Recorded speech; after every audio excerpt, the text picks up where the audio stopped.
देवाय ओमज्ञानतिमिरिनादस्य ज्ञानाञ्जनशलाकया चक्षुरुन्मिलितं येन तस्मै श्रीगुरुवे नमः। श्रीचैतन्यमनोभीष्टं स्थापितं येन भूतले स्वयं रूप कदा मह्यं ददाति स्वपदान्तिकं। वन्देऽहं श्रीगुरु श्रीयुतपदकमलं श्रीगुरुं वैष्णवांश श्रीरूपं सागरजातां सहगना रघुनाथां वितं सजीवं साद्वैतं सावधूतं परिजनसहिता कृष्णचैतन्यदेवं श्रीराधा कृष्णपादान् सहगना ललिता श्रीविशाखान्वितांश्च नमो विष्णुपादाय कृष्णपृष्ठाय भूतले श्रीमते भक्तिवेदान्तस्वामिनिते नामिने। नमस्ते सरस्वते देवे गौरवाणी प्रचारिणे निर्विशेष शून्यवादी पाश्चात्य देश तारिणे वाञ्छाकल्पतरुभ्यश्च कृपा सिन्धुवैव च पतितानां पावनेभ्यो वैष्णवेभ्यो नमो नमः। नमो महावदानाय कृष्ण प्रेम प्रदायते कृष्णाय कृष्ण चैतन्य नामने गौरीतशे नमः। पंचतात्मकं कृष्ण भक्तरूप स्वरूपकं भक्तारं भक्ताख्यं नमामि भक्त शक्तिकं। हे कृष्णा करुणा सिंधु दीनबंधु जगतपते गोपेश गोपिका कांत राधा कांत नमस्तुते। तप्त कांचन गौरांगी राधे वृंदावनेश्वरी वृषभानुसुते देवी प्रणमामि हरिप्रिये। जय हो श्री कृष्ण चैतन्य प्रभु नित्यानंद श्री अद्वैत गदाधर शिवाज आदि गौर भक्त वृंद। मुखं करोति वाचालं पङ्गुलङ्गायते गिरिं यत्कृपातमहं वन्दे श्रीगुरुदीनतारिणं। श्रीपरमानन्दमाधवं श्रीचैतन्य ईश्वरं गुरुवे गौरचन्द्राय राधिका तदालये कृष्णाय कृष्णभक्ताय तद्भक्ताय नमो नमः।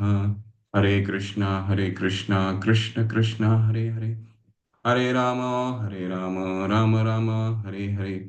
हरे कृष्णा कृष्ण कृष्ण हरे हरे हरे राम राम राम हरे हरे।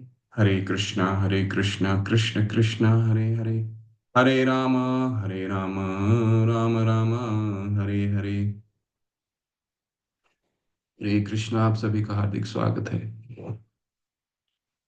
हम दूसरी इकाई में आज प्रवेश कर रहे हैं। सभी ने एक पहली इकाई कर ली होगी। कोशिश कीजिए कि अगले सत्र से सभी लोग वीडियो ओपन करके, वीडियो खोल करके, ये कक्षा भक्ति शास्त्री की जो कक्षा है बहुत ही सीरियस कक्षा है, तो इसको उसी स्तर से करना है। तो हम किस तरह से शुरू करेंगे?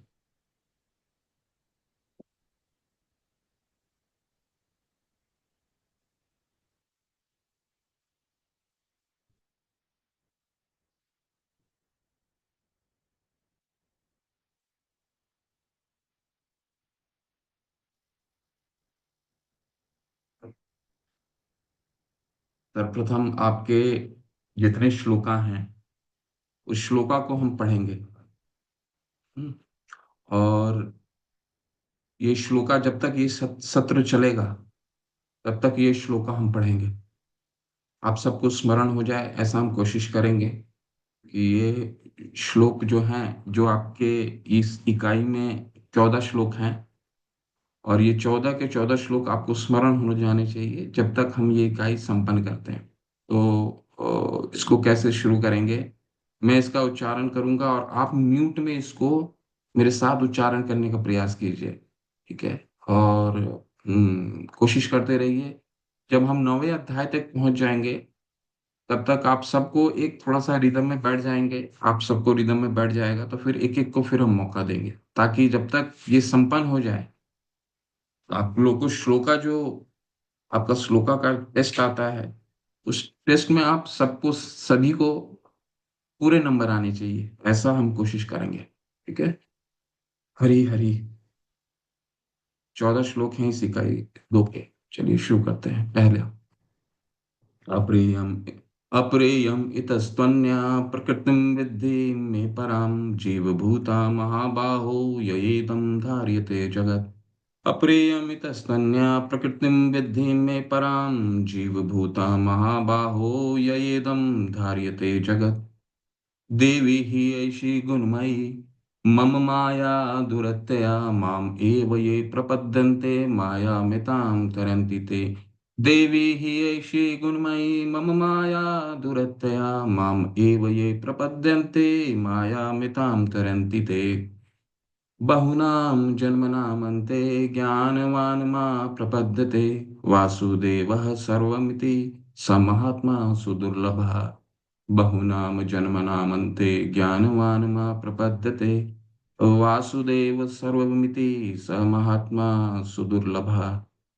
अन्तकाले च मामेव स्मरन् मुक्त्वा कलेवरं ये प्रयाति स मद्भावं यान्ति न अस्त्र संशयः। अन्तकाले च मामेव स्मरन् मुक्त्वा कलेवरं य प्रयाति सद्मद्भावं यान्ति नास्त्र संशयः। आ ब्रह्मा भुवनात् लोकान् पुनर्वर्तिनो अर्जुन मामुपैत्य तु कौन्तेय पुनर्जन्म न विद्यते। आ ब्रह्म भुवनात् लोकान् पुनर्वर्तिनो अर्जुन मामुपैत्य तु कौन्तेय पुनर्जन्म न विद्यते। राजविद्या राजगुह्यं पवित्रमिदमुत्तमं प्रत्यक्ष्वागमं धर्म्यं सुसुखं कर्तुम् अव्ययम्। राजविद्या राजगुह्यं पवित्रमिदम् उत्तमं प्रत्यक्ष्वागमं धर्म्यं सुसुखं कर्तुम् अव्ययम्। मया तद्मिदं सर्वं जगत् व्यक्तमूर्तिना मतस्थानि सर्वभूतानि न चाहं तेषु अवस्थितः। मया तद्मिदं सर्वं जगत् व्यक्तमूर्तिना मतस्थानि सर्वभूतानि न चाहं तेषु अवस्थितः। सततं कीर्तयन्तो मां यतयन्तश्च दृढव्रता नमस्तश्चन्तो मां भक्त्या नित्ययुक्ता उपासते। सततं कीर्तयन्तो मां यतयन्तश्च दृढव्रता नमस्यन्तश्च मां भक्त्या नित्ययुक्ता उपासते। सम्मोहं सर्वभूतेषु न मे देषु अस्ति न प्रियः। ये भजन्ति तु मां भक्त्या मयि ते तेषु चाप्यहम्। सम्मोहं सर्वभूतेषु न मे देषु अस्ति न प्रियः। ये भजन्ति तु मां भक्त्या मयि ते तेषु चाप्यहम्। यान्ति देवव्रता देवान् पित्रं यान्ति पितृव्रता भूतानि यान्ति भूतेज्या यान्ति मद्याजिनोऽपि माम्। यान्ति देवव्रता देवान् पित्रं यान्ति पितृव्रता भूतानि यान्ति भूतेज्या यान्ति मद्याजिनोऽपि माम्। पत्रं पुष्पं फलं तोयं यो मे भक्त्या प्रयक्षति तदहं भक्त्या प्रीतम् अश्नामि प्रतात्मनः। पत्रं पुष्पं फलं तोयं यो मे भक्त्या प्रयक्षति तदहं भक्त्या प्रीतम् अश्नामि प्रतात्मनः। यत्करोषि यदश्नासि यद्जुहोषि ददासि यत् तपस्यसि कौन्तेय तत्कुरुष्व मदर्पणम्। यत्करोषि यदश्नासि यज्जुहोषि ददासि यत् तपस्यसि कौन्तेय तत्कुरुष्व मदर्पणम्। अहं सर्वस्वप्रभवो मत्तः सर्वं प्रवर्तते इति मत्वा भजन्ते मां बुधा भावसमन्वितः। अहं सर्वस्वप्रभवो मत्तः सर्वं प्रवर्तते इति मत्वा भजन्ते मां बुधा भावसमन्वितः।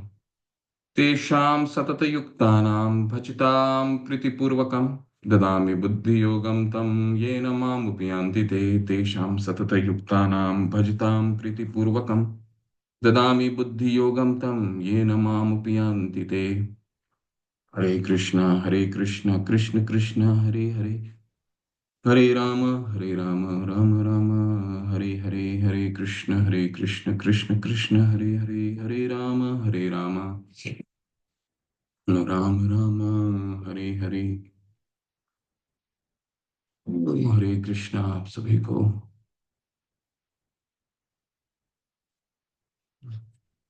हरे कृष्णा प्रभु जी, सादर प्रणाम प्रभु जी। हरे कृष्णा।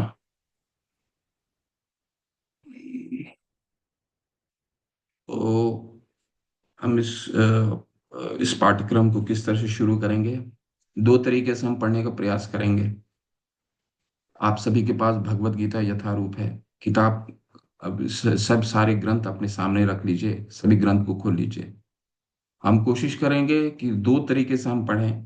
जो हमारे पीपीटी रहती है, पीपीटी बहुत संक्षेप में रहता है, तो शायद वो पूरे अध्याय को वो सारांश रहता है। तो हम पीपीटी को भी देखेंगे, और संग संग में हम कोशिश करेंगे कि एक एक श्लोक को हम अच्छे से पढ़ें।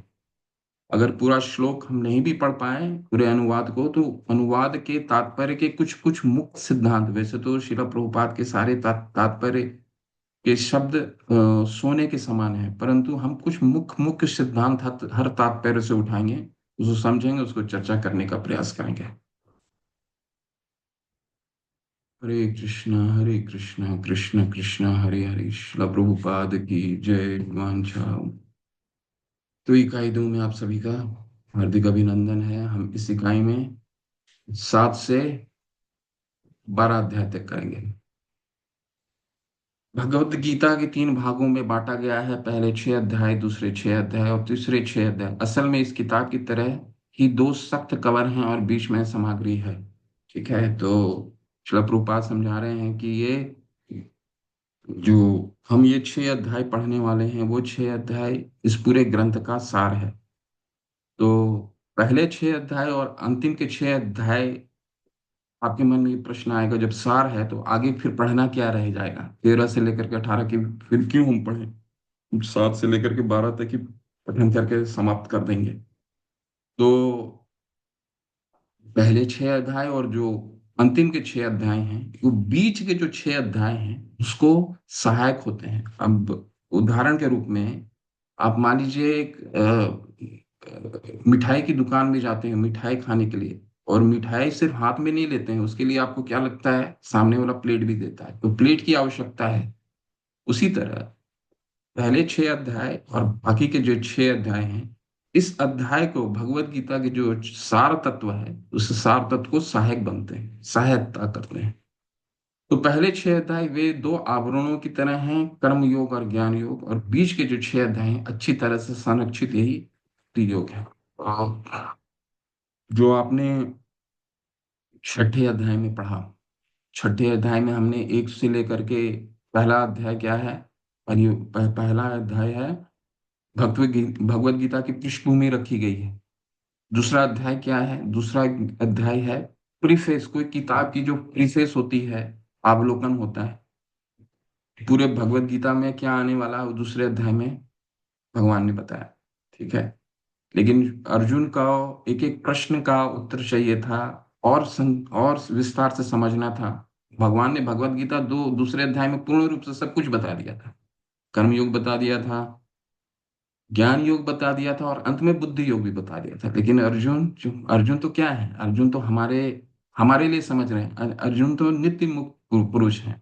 ठीक है, उनको कोई समझने की आवश्यकता नहीं।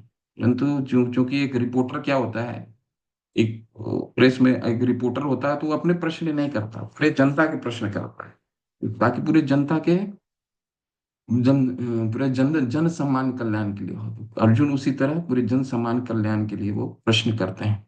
इन्हें और विस्तार से समझाइए।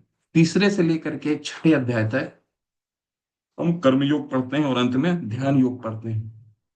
और अंत के 6ठे अध्याय के अंत में भगवान ये बता देते हैं कि क्या सार क्या है। ठीक है, सार क्या है? कि सभी योगी नाम पी सर्वेशम, सभी योगियों में, सब योग में, कर्म योग भगवान ने सारे योग बता दिए। कर्म योग बता दिया, ज्ञान योग बता दिया, बुद्धि योग बता दिया। इसके बाद बोलते हैं योगी नाम अपि सर्वेशम मद गतेरंतरात्मना श्रद्धावान भजते यो माम समय युक्तमो मतः। वही सर्वेशाम, सभी में वही सर्वश्रेष्ठ है, जो मत गतेर अंतरात्मा, जो मेरे बारे में हमेशा चिंतन करता है। मत गतेर अंतरात्मा नाम श्रद्धावान भजते, मेरा चिंतन करता है, वो अकेला नहीं है, सिर्फ चिंतन करता है ऐसा नहीं है। श्रद्धावान भजते एवं, चिंतन तो करता है पर श्रद्धा पूर्वक मुझे भजता है। भगवान के लिए भज शब्द का इस्तेमाल होता है। भज का मतलब होता है सेवा। पूजा, आप अगर वो तात्पर्य पढ़ेंगे छठा अध्याय के 47वें श्लोक का, तो शिला प्रभुपाद क्या कहते हैं कि पूजा जो शब्द है वो देवताओं के लिए प्रयोग होता है, परंतु भजना जो शब्द है भगवान के लिए प्रयोग होता है। क्यों ऐसा? क्योंकि पूजना से सर्वश्रेष्ठ भजना आता है, क्योंकि भजना में सेवा, ठीक है, सेवा का भाव आता है। तो भजना मतलब होता है प्रीतिपूर्वक सेवा करना। श्रद्धावान भजते यो माम समय युक्तमो मत, ये मेरा अंतिम मत है कि ये सभी सर्वश्रेष्ठ योगियों में सर्वश्रेष्ठ योग भक्ति योग है। तो इस अध्याय में भगवान ने छठे अध्याय के 47वें श्लोक का पूरा सार दे दिया, कि जो एक से लेकर के हमने पांच छह छह अध्याय पढ़े थे उसका सार है भक्ति योग। अब भक्ति योग को जानने से पहले 7 से 12 अध्याय में हम भक्ति योग समझेंगे। इसको जानने से पहले सबसे महत्वपूर्ण है हम किसके बारे में जान रहे हैं, किताब किसके बारे में जाने, भगवान के बारे में जानना है, तभी तो भक्ति कर सकते हैं। कोई व्यक्ति महान है, एक व्यक्ति महान है, आपका दोस्त बहुत महान है, जब तक उस दोस्त के बारे में जानेंगे नहीं तो उसकी महानता को कैसे समझेंगे? तो अभी इस अध्याय में हम भगवान की महानता को समझेंगे। भगवान क्यों महान है? भगवान महान है इतना तो समझ गए हम, लेकिन महान क्यों है जब ये समझ जाएंगे फिर हम भक्ति उनकी कर सकते। ठीक है, तो अध्याय 7 से 12 तक भगवत गीता का सार है। पहले 6 और अंतिम 6 अध्याय मध्य के 6 अध्याय के लिए आवरण के समान है, जिनके विशेष रूप से भगवान द्वारा रक्षा की जाती। तो कर्म योग और अंतिम के जो 6 हैं वो हैं ज्ञान योग। तो ये क्या है? सहायता है। ठीक है, ये 7 से 12 जो आपके अध्याय हैं इनको सहायक रूप में कार्य करते हैं। किस तरह? जब हम 12 अध्याय के अंत में पहुंचेंगे तो मैं आपको समझाऊंगा ज्ञान योग किस तरह से इसको सहायता देता है भक्ति योग। ठीक है, देखिए ऐसा है कि एक सार में एक बहुत ही छोटा सा उदाहरण समझाता हूँ आपको कि हमें ये मालूम किसी को बंबई से पुणे जाना है, तो उसको ये मालूम है कई मार्ग हो सकते हैं। ठीक है, वो पूरे भारत भ्रमण कर करके मुंबई से निकले और पूरे भारत भ्रमण कर करके पुणे पहुंचे।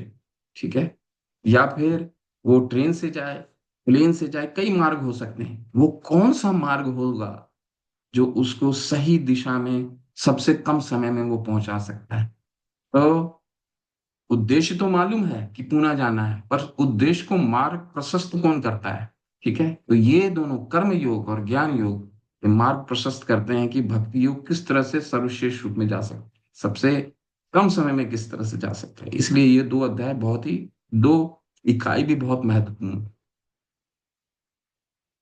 तो छठे अध्याय में हमने क्या पढ़ा? अंतिम में योगी नाम अपि सर्वेशा मद्गतिरंतरात्मनाम श्रद्धावान भजते यो माम समय युक्तमो मतः। सभी योगियों में जो महान आस्था के साथ हमेशा मुझ में स्थित रहता है, मेरे बारे में अपने भीतर सोचता है, मुझे पारलौकिक प्रेम पूर्ण सेवा प्रदान करता है, वह योग में मेरे साथ सबसे घनिष्ठ रूप में जुड़ा हुआ और सबसे श्रेष्ठ है। यही मेरा अंतिम मत है। भगवान ने अपना अंतिम मत दिया। मद गतिर अंतरात्मा, ये आपने अच्छे से पढ़ा होगा। मद गतिर अंतरात्मा के बारे में इसका मतलब क्या होता है? जो मेरे बारे में अंतकरण के बारे में सोचता है। ठीक है, उसको मद गतिर अंतरात्मा बोला जाता है, सदैव मेरे विषय में सोचते हुए। ठीक है, तो अब हम भगवत गीता अपना खोलें और भगवत गीता से शुरू करते हैं।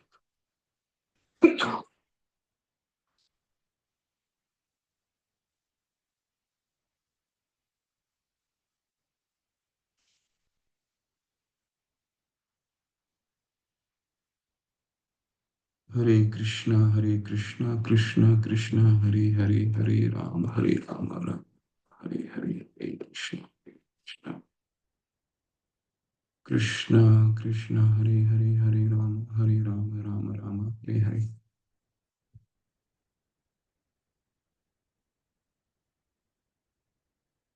हरे कृष्ण कृष्ण कृष्ण हरे हरे, हरे राम हरे राम। सर्वप्रथम आपसे एक पहले चर्चा से शुरू करते हैं। चर्चा है, आप हम सभी लोग आप सभी लोग भक्ति शास्त्री क्यों करना चाहते हैं? क्या उद्देश्य है भक्ति शास्त्री करने का? इसके बाद शुरू करते हैं। भक्ति शास्त्री करने का उद्देश्य क्या है? कोई हैंड रेस करके बोल सकते हैं, भक्ति शास्त्री हम क्यों करना चाहते हैं? भक्ति शास्त्री केवल एक डिग्री हमें लेना है, और इस डिग्री का क्या हमारे जीवन में क्या उद्देश्य है, क्यों हम कर रहे हैं, ये हमें मालूम होना चाहिए। तब उसका फिर हम इस कोर्स का महत्व हमें समझ में आ जाएगा। कोई भी हैंड रेस करके बता सकता है। ये कक्षा जो है सिर्फ चर्चा के माध्यम से हम समझने का प्रयास करेंगे। जी, सुरेखा माता बोलिए प्लीज। जी हरे कृष्ण प्रभु जी, दंडवत प्रणाम। धन्यवाद माता। जी प्रभु जी, इससे ताकि हमें और गहरा ज्ञान हो जाए, हमें इनके बारे में जो बुक सब पढ़ेंगे हम इस भक्ति शास्त्री में, इनके बारे में और गहरा ज्ञान हो जाए, इसलिए हम। जी, ज्ञान, माता ने बताया कि ज्ञान जो है वो परम उद्देश्य है भक्ति शास्त्री का। ठीक है माता, हरी हरी। नुपुर नुपुर करुणाकर माता जी, बोलिए हरे माता। कृष्णा प्रभु जी, सादर प्रणाम प्रभु जी। धन्यवाद माता। भक्ति शास्त्री का उद्देश्य हमें, जैसे आपने बताया, कि हमें भगवान को महानता, भगवान की महानता को हमें समझना है। हमारा सबसे बड़ा उद्देश्य यही है। जैसे कि हम हमारे जीवन में रोजमर्रा में हम पूजा को ही महत्व देते हैं, उस महत्व को न देके हम भगवान के और करीब जाने के लिए भक्ति के मार्ग से और भजन और संकीर्तन के मार्ग से हम भगवान की ओर और आसक्त और ज्यादा प्रेरित हो सकें, और हम उनके बारे में और जान सकें, और जो हमारे जीवन के विवाद हैं, जो भी हमारे जीवन में परेशानियां आती हैं, वो भगवत गीता के माध्यम से हम उनको और सरल बना सकें और भगवान की भक्ति में और अग्रसर हो सके। हरे कृष्ण प्रभु जी। हरी हरी, हरी बोल, बहुत सुंदर। वामन किशोर, वामन किशोर दास, बताइए। हरे कृष्ण परिजनों प्रणाम। फिर जैसे अभी आपने बताया कि पूजा और भजन, तो हमें भजन करने के लिए भगवान के बारे में जानना पड़ेगा। तो भगवान के बारे में जानने के लिए जो हमारे साधु क्या कहते हैं, भगवान के शब्द क्या हैं, कि हम भगवान को अच्छी तरीके से कैसे जान सकते हैं, वो भगवद गीता में भगवान बताए हैं। और आगे जो हमारे और आचार्य लोग हैं वो बताएंगे, जो हमारे भक्ति शास्त्री कोर्स में आता है, जिसके थ्रू हम भगवान से और डीपली कनेक्ट हो सकते हैं। किसी के साथ कनेक्ट होने के लिए उसके बारे में जानना, और उनके वाणी को भी जानना कि वो क्या कह रहे हैं और उनके बारे में क्या कहा जाता है, ये दोनों जानना बहुत जरूरी है, जो हम भक्ति शास्त्री के थ्रू जानेंगे। हरी हरी, बहुत सुंदर प्रभु। तो अनीशा, अनीशा माता का सुनते हैं। हरे कृष्ण माता। हाँ जी हरे कृष्णा प्रभु जी। प्रभु जी, इसमें जैसे देखो, हमने से लेवल 1 2 3 4 किया, जैसे जैसे लेवल आगे होते जा रहे हैं तो उससे से हमें जैसे वही हमारी क्लासेस का रैंक वो कह सकते हैं। तो अब हम इसको डीप में स्टडी कर रहे हैं, जैसे प्रभुपाद जी ने भी कहा हुआ है कि जो भगवान, मतलब उन्होंने हमें ये समझाते आ रहे हैं कि भगवान जो श्री कृष्ण जी हैं वो सुप्रीम पावर है, सचिंदानंद है। तो उनके बारे में और जैसे भक्ति शास्त्र में हमें मतलब इसके बारे में भी सचिंदानंद रूप ही, जो एक तरह से मतलब एग्जांपल दे रही हूँ, एक वर्ड्स का भी हमें बहुत डिटेल में मीनिंग समझ आ रहा है। मतलब अब हमें जैसे श्लोकास, पहले हमें तो लेवल 4 तक हमने किया सारा कुछ, परंतु भक्ति शास्त्र में हमें श्लोकास की रेसिटेशन, मतलब आगे आगे बहुत डीप में एक एक वर्ड का मीनिंग अब समझ आ रहा है। अब जितनी बार हम भगवत गीता रीड कर रहे हैं, हमें उसमें से एक नया ही, मतलब एक नया रूप के रूप में हम उसको समझ रहे हैं। तो जैसे मतलब जैसे मेरे से वो रेसिटेशन भी मेरे से पूछा कहते हैं, व्यवसायिक का आत्मा बुद्धि का माता जी क्या कर रहे हैं, है ना। तो वो वर्ड भी देखिए, आगे हमें नॉर्मल पूछा था कि आप क्या कर रहे हो लाइफ में, है ना। अब हमें वही वर्ड हम अपने भगवत गीता के उसके रूप में समझ रहे हैं कि व्यवसाय आत्मिका बुद्धि। उनमें से तरह से मुझे पूछा कि मतलब हम अपनी जो रोजमर्रा की जिंदगी है ना, वो उसमें भी अपने मतलब जो हमने सीखने के लिए हमने किया ही भक्ति शास्त्री में ज्वाइन जैसे किया है, तो हम अपनी लाइफ को बिल्कुल अब अटैच कर रहे हैं हर वर्ड में, कि हमें ये सिखाया जाता है कि हम भोग बना रहे हैं तो हमें किस तरह से करना है, हमें मतलब किसी से बात करनी है तो फालतू कोई बात नहीं, हमारी वाणी ही जो है वो हमारा, मतलब जैसे वो उसमें श्लोकम भी था कि मतलब जैसे वो क्वेश्चन आंसर्स में कि आपकी आपके किससे पता चलता है कि एक इंसान मूर्ख है या बुद्धिमान, उसकी वाणी से मीन्स हर चीज का आंसर हमें मिल रहा है। मतलब हम मन में भी जो क्वेश्चन आता है वो भगवत गीता का कोई भी पेज भी हम अगर खोल लेते हैं तो वहां से हमें उसका आंसर मिल जाता है। तो हमें ये लगता है कि भक्ति शास्त्री मतलब अब हम डीप में जा रहे हैं, मतलब सच में खुद को इतना अच्छा लग रहा है कि मतलब एक एक वर्ड का मीनिंग हम अपनी लाइफ में उतार रहे हैं उस चीज को। जी। हरी हरी। मानसी माता सुनते हैं, अंतिम सुनते हैं, फिर इसको चर्चा को आगे बढ़ेंगे जी। हरे कृष्णा प्रभु जी। प्रभु जी, भक्ति तो लेवल 1 लेवल 2 भी कर रहे हैं और हम भी कर रहे हैं लेवल 5। पर जो शास्त्रीय शब्द है इसका काफी इम्पोर्टेंट है कि लाइक हम शास्त्रों को फॉलो करके, क्योंकि लेवल 1 लेवल 2 भक्ति तो करते हैं पर बहुत कुछ हम गलत करते हैं। तो भक्ति के नाम पे भी हम लोग मतलब जो गलत है और जो सही है वो अब डिफरेंस पता चल रहा है हमको। और हर एक श्लोका का जैसे माता जी ने बताया तो वो इंक्लूडेड ही है कि अब समझ में आ रहा है कि एक्चुअली वो श्लोक का हम कैसे इम्प्लीमेंटेशन कर सकते हैं अपनी लाइफ में। हरे हरी हरी। कृष्ण। हरे कृष्ण। बहुत सुंदर। आप सभी ने सही उत्तर दिया है। इसको और विस्तार से समझें तो भक्ति शास्त्री करने का हमारा दो ही उद्देश्य है। श्रील प्रभुपाद भक्ति शास्त्री के माध्यम से हम सबको अपना सैनिक बना रहे हैं। सैनिक सोल्जर होता है ना, सोल्जर सैनिक। क्यों बना रहे हैं सैनिक? क्योंकि महाप्रभु चैतन्य ने क्या कहा, भारत भूमि ते होले जन्म, मनुष्य जन्म या जन्म सार्थक करो करो परोपकार। दो चीजें हैं। क्या है? जन्म सार्थक करो। जन्म सार्थक करने कैसे जन्म सार्थक होगा? जन्म सार्थक तब हो सकता है कि जब हम किसी सिद्धांत को पढ़ रहे हैं, उस सिद्धांत पे हम दृढ़ हो जाएं और अपने आप सभी ने बोला कि हम जीवन में उतारें। जीवन में कैसे उतार सकते हैं? जीवन में तभी उतार सकते हैं जब हम उसमें सिद्धांत में दृढ़ हो जाएं। माता ने भी कहा कि व्यवसायत्मिका बुद्धि एक है कुरुनंद। अर्जुन विचलित हो गए थे, करना है युद्ध नहीं करना है, करूं या ना करूं। और वो व्यक्ति विचलित हो गया तो गुड़ाकेश कहलाता है। गुड़ाकेश का क्या मतलब है? कि जिसने अपनी नींद को ही हर लिया हो। किस तरह का नींद? ज्ञान रूपी नींद का, उसको गुड़ाकेश कहते हैं। ठीक है। वो व्यक्ति जिसने 12 वर्ष तक तपस्या की, 1 साल अज्ञातवास में भी तपस्या की और नींद पे भी विजय पा लिया, उस नींद पे विजय पाने के पश्चात भी जब सामने अपने परिवारजनों को देखता है तो युद्ध करने का मन विचलित हो जाता है, करूं या ना करूं। भगवान क्या बोलते हैं? व्यवसाय आत्मिका बुद्धि एक कुरु नंदना। एक जगह सोचो। बहुशाखा हिनंताशा बुद्धि हो व्यवसाय नाम। बहुत जगह सोचने की आवश्यकता नहीं है, एक जगह सोचो। तो एक जगह कैसे सोच सकते हैं? एक जगह तभी सोच सकते हैं कि शुरू में हम लेवल 1 पढ़ते हैं, लेवल 2 करते हैं, बहुत चीजें सीखते हैं।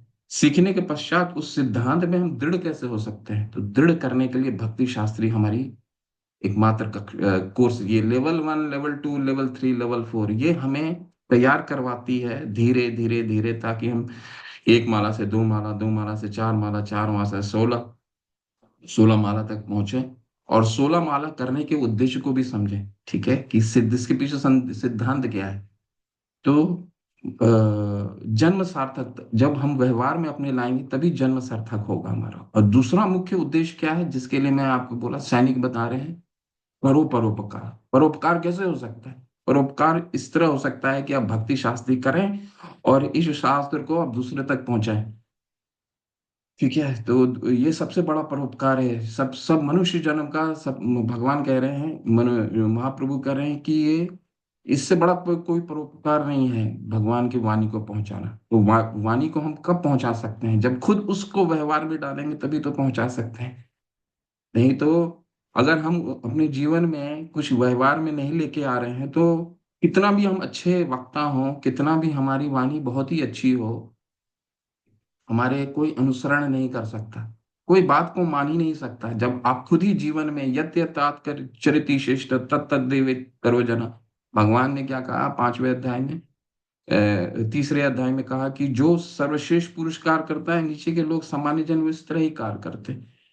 तो जब तक हम आचरण में नहीं लाएंगे, अपने सिद्धांत को व्यवहारिक जीवन में नहीं उतारेंगे, तब तक हम किसी को अगर हरे कृष्ण मंत्र करने के लिए भी बोलेंगे तो वो नहीं करेगा, वो नहीं कर सकता है, क्योंकि हम खुद ही उस पर अभी दृढ़ नहीं है। तो भक्ति शास्त्री जो कक्षा है, जो कोर्स है, हमें हमारे सिद्धांतों पे दृढ़ बनाता है, ताकि दृढ़ होकर के हम इसका प्रचार करें, और प्रचार करना सबसे बड़ा परोपकार है, ऐसा चैतन्य महाप्रभु ने बनाया है। और खासकर हम तो भारत भूमि में हमारा जन्म हुआ है, तो इससे बड़ा और क्या पुण्य का कार्य हो सकता है हमारे लिए। ठीक है, एक तो 84 लाख योनि के बाद जन्म हुआ है हमारा। 84 लाख योनि में बहुत ही निर्दय माध्यम सुलभम सुदुर्लभम, ये जो मनुष्य का शरीर है बहुत दुर्लभता के बाद प्राप्त होता है। निर्देह माध्यम सुलभम सुदुर्लभम प्लवम सुकल्पम गुरु कर्णधारम, इसलिए गुरु जो है वो क्या है, नाविक के समान है, जो हमारे पूरे भौतिक संसार में इस कोने से लेकर के उस कोने तक लेकर के जाना है।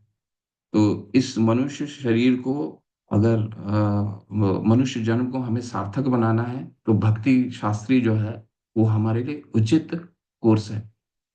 ठीक है, तो शुरू करते हैं पहला श्लोक।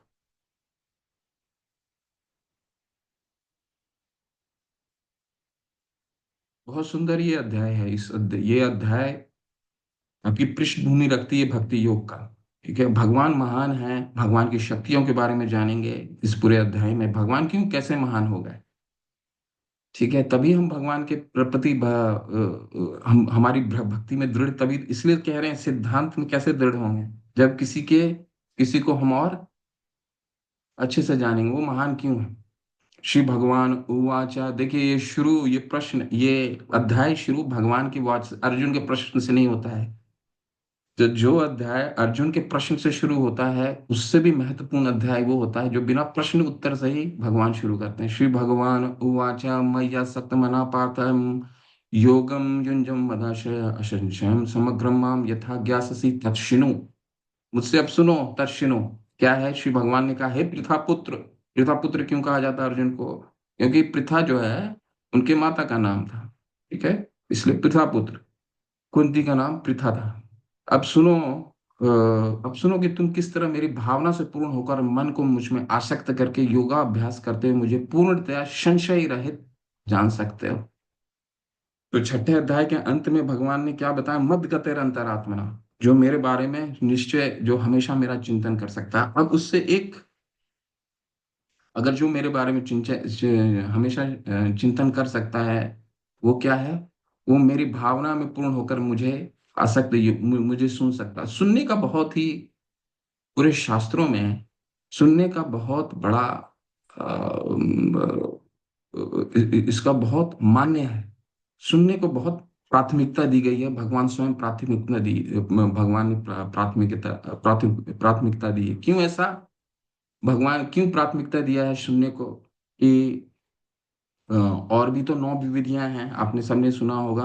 प्रहलाद महाराज ने 9 तरीके की भक्ति बताए, श्रवणम कीर्तनम स्मरणम, 9 तरीके के बताए। लेकिन सुनने को क्यों कहा जाता है, सुनने पे इतना बल क्यों दिया जाता है, क्योंकि श्रीमद् भागवतम में एक कक्षा आती है, श्लोक आता है। श्लोक है, उदयम अस्तम च यन्नसो आयुर्हर्ति वे पुंसाम, उदयम अस्तम च यन्नसो, सूर्य के उदय और सूर्य के अस्त में हमारा एक दिन का जीवन चला जाता है। हर दिन हम एक दिन अपना जीवन खो रहे हैं। आयुर्हर्ति वे पुंसाम उद्यम अस्तम च यन्नसो यथा कर्ण पथा उपेतो, उत्तम श्लोक वार्तया। लेकिन आपको बहुत ही अच्छा लगेगा ये सुन करके कि ये हमारा जो समय गुजर रहा है, हम हर समय मृत्यु के निकट आ रहे हैं। तो श्रील प्रभुपाद समझाते हैं हमें कि हम इसको रोक सकते हैं। कैसे रोक सकते हैं, आयुर्हर्ति वे पुंसाम उदयम अस्तम च यन्नसो, हर समय सूर्य के उदय और अस्त होने तक हमारा जो आयु है वो कम होता जा रहा है। परंतु इस आयु को हम यही रोक सकते हैं। कैसे, यथा कर्ण पथा उपेतो, अगर हम यथा कर्ण पथा उपेतो उत्तम श्लोक को वार्ते हैं। अगर हम उत्तम श्लोक के बारे में बोलें और सुने। उत्तम श्लोक किसको, श्लोक का क्या मतलब होता है, श्लोक का मतलब होता है कविता। ठीक है, और उत्तम श्लोक वो कविता जो भगवान के बारे में वर्णन करता है। सर्वोत्तम के बारे में, सर्वोच्च के बारे में वर्णन करता हो, उसको कहा जाता है उत्तम श्लोक। इसलिए भगवान को उत्तम श्लोक भी कहा जाता है। तो उत्तम श्लोक के बारे में सुनने और वार्ता बोलने से हम अपने इस उम्र को रोक सकते हैं। तो ये आपके मन में आ गया, उम्र कैसे रुक जाएगा इससे? तो जैसे जितना जितना हम सुनेंगे भगवान के बारे में, उतना हम समझेंगे कि हम शरीर नहीं, और हम क्या हैं? आत्मा है। तो आत्मा तो कभी भी अ, आत्मा का कभी क्षीण नहीं होता। हमने दूसरे अध्याय में पढ़ा है, नैनम छिन्दन्ति शस्त्राणि नैनम दहकी पाव, न जलाया जा सकता, न काटा जा सकता है ना। नैनम दहकी पावक, न चैन कलेदयन तापो, न सोचती मारुता, न सुखाया जा सकता है। तो जब हम आत्मा के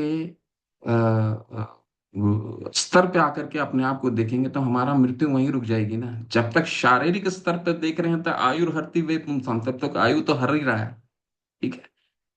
तो इसलिए सुनने की महत्ता को बहुत, सुनने पे बहुत बल दिया गया है। इसलिए भगवान ने दो कान दिए हैं, बोलने के लिए सिर्फ एक ही मुख दिया है। ठीक है। तो इसमें, और भगवान की वाणी क्यों सर्वोच्च है, गीता को क्यों सार कहा जाता है?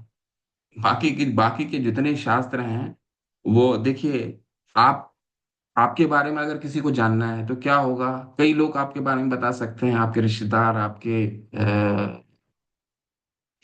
मित्रगण, आपके पिता, आपके माता। लेकिन सबसे सर्वश्रेष्ठ आपके बारे में कौन बता सकता है? आप स्वयं। ठीक है। इसलिए क्या कहते हैं आदि शंकराचार्य, गीता सुगीता कर्तव्य किमन्य शास्त्र विस्तर है, कोई और शास्त्र की आवश्यकता क्या है? या स्वयं पद्मानाभस्य मुख पद्मावदनी श्रिता, क्योंकि भगवान मुख पद्मावदनी श्रिता, ये पद्मानाभ से भगवान ने अपने मुख से स्वयं के बारे में जो बताया है, उससे सर्वोच्च और क्या हो सकता है? बाकी जो जितने शास्त्र हैं, या तो उनके शिष्यों द्वारा लिखा गया है, या उनके शक्तावे शक्ता अवतार द्वारा लिखा गया है। परंतु गीता क्या है? गीता भगवान अपने स्वयं के बारे में बता रहे हैं। तो आपके बारे में अगर किसी को जानना, अगर आप स्वयं बताएंगे तो सबसे सर्वोच्च होगा। तो इसीलिए भगवान कह रहे हैं कि ये सुनो मेरी बात। तो सुनने पे बल हमें बहुत देना है। ये देखिए, ये बहुत सुंदर समझा रहे हैं। ये सिद्धांत को हमको अच्छे से पढ़ना है। भगवान, परम सत्य श्री भगवान को जानने की विधि का वर्णन श्रीमद् भागवतम के प्रथम स्कंद के द्वितीय अध्याय में इस प्रकार हुआ है।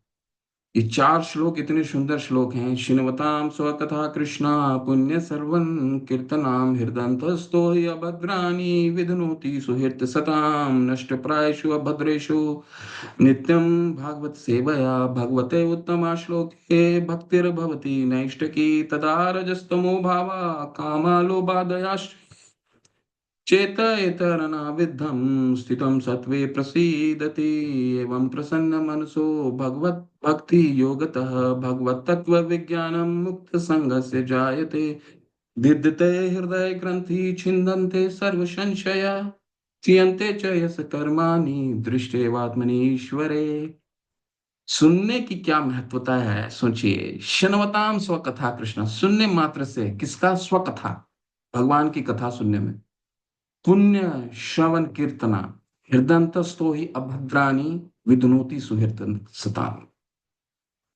सुनने मात्र से हमारी हृदय की जो अभद्रता है, हृदय की अभद्रता क्या है? चेतो दर्पण मार्जनम भव महादवाग्नि निर्वापन। ठीक है। ये जंगल में चैतन्य महाप्रभु कहते हैं कि जंगल में जब अग्नि लगती है, तो अग्नि को बुझाने के लिए आप कितना भी फायर ब्रिगेड भेज दीजिए, वो फायर ब्रिगेड उस जंगल की अग्नि को नहीं बुझा सकता। ठीक है। तो उसको बुझाने के लिए क्या करना पड़ेगा? उसको बुझाने, जंगल की अग्नि को बुझाने के लिए कुछ ऐसा फायर ब्रिगेड लाना पड़ेगा, ऐसा जल लाना पड़ेगा जो इस जिसका अरेंजमेंट हम नहीं कर सकते। वो अरेंजमेंट कोई और कर सकता है। ठीक है। पारलौकिक अरेंजमेंट होना चाहिए। ठीक है। तो चेतो दर्पण मार्जनम भव महादवाग्नि निर्वापनम श्रेय कैरव चंद्रिका वितरणम विद्यावधु जीवनम। तो सुनने मात्र से अभद्राणी, तो हमारे जो हृदय के इतने मोटे मल पड़े हुए हैं ना, इतने मोटे, जो आयनक रूपी हमारा जो हृदय है, उसमें बहुत मोटा परत आ गया। पूरा किस चीज का है? काम, क्रोध, लोभ, मोह, मत्स्य, मत्सर्य, हर दिन हम ईर्ष्यालु, किसी पे दूसरे पे ईर्ष्यालु रहते हैं, क्रोध आता है, इन सब चीजों का इतना मोटा परत है कि ये धीरे धीरे धीरे सुनने मात्र से, शिणवताम स्वकथा कृष्ण, भगवान के बारे में हम सुनने मात्र से हम अपने अभद्रानी विदनोति सुहृत सताम, हमारा हृदय का मल धीरे धीरे साफ हो जाता है। इसलिए हरे कृष्ण प्रभुपाद क्या कहते हैं, कैसे हम चैंटिंग कीजिए, ऐसे नहीं हरे कृष्ण हरे कृष्ण कृष्ण कृष्ण हरे हरे राम राम राम राम हरे, ऐसे नहीं बताते, हरे कृष्णा कृष्णा कृष्णा हरे हरे हरे राम राम राम हरे हरे। एकदम हर शब्द को हमें,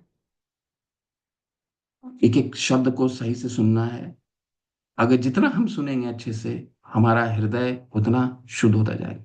ठीक है। नष्ट प्रायशु अभद्रेशु, सारा कुछ निकलता जाएगा। तदा रजस्तमो भावा कामा लोभा दयासी, जितने काम हैं, रजोगुण हैं, हम 3 गुण के ऊपर आने लग जाएंगे। सिर्फ सुनने की कितना महत्व है। ठीक है। इसलिए हमें जब भी हम कक्षा में रहें, बिल्कुल सारा कार्य छोड़ दें। ऐसा नहीं कि इस एक समय एक तरफ हम चैंटिंग कर रहे हों, एकदम छोड़ दीजिए कोई कार्य, सिर्फ भगवान के बारे में सुनिए।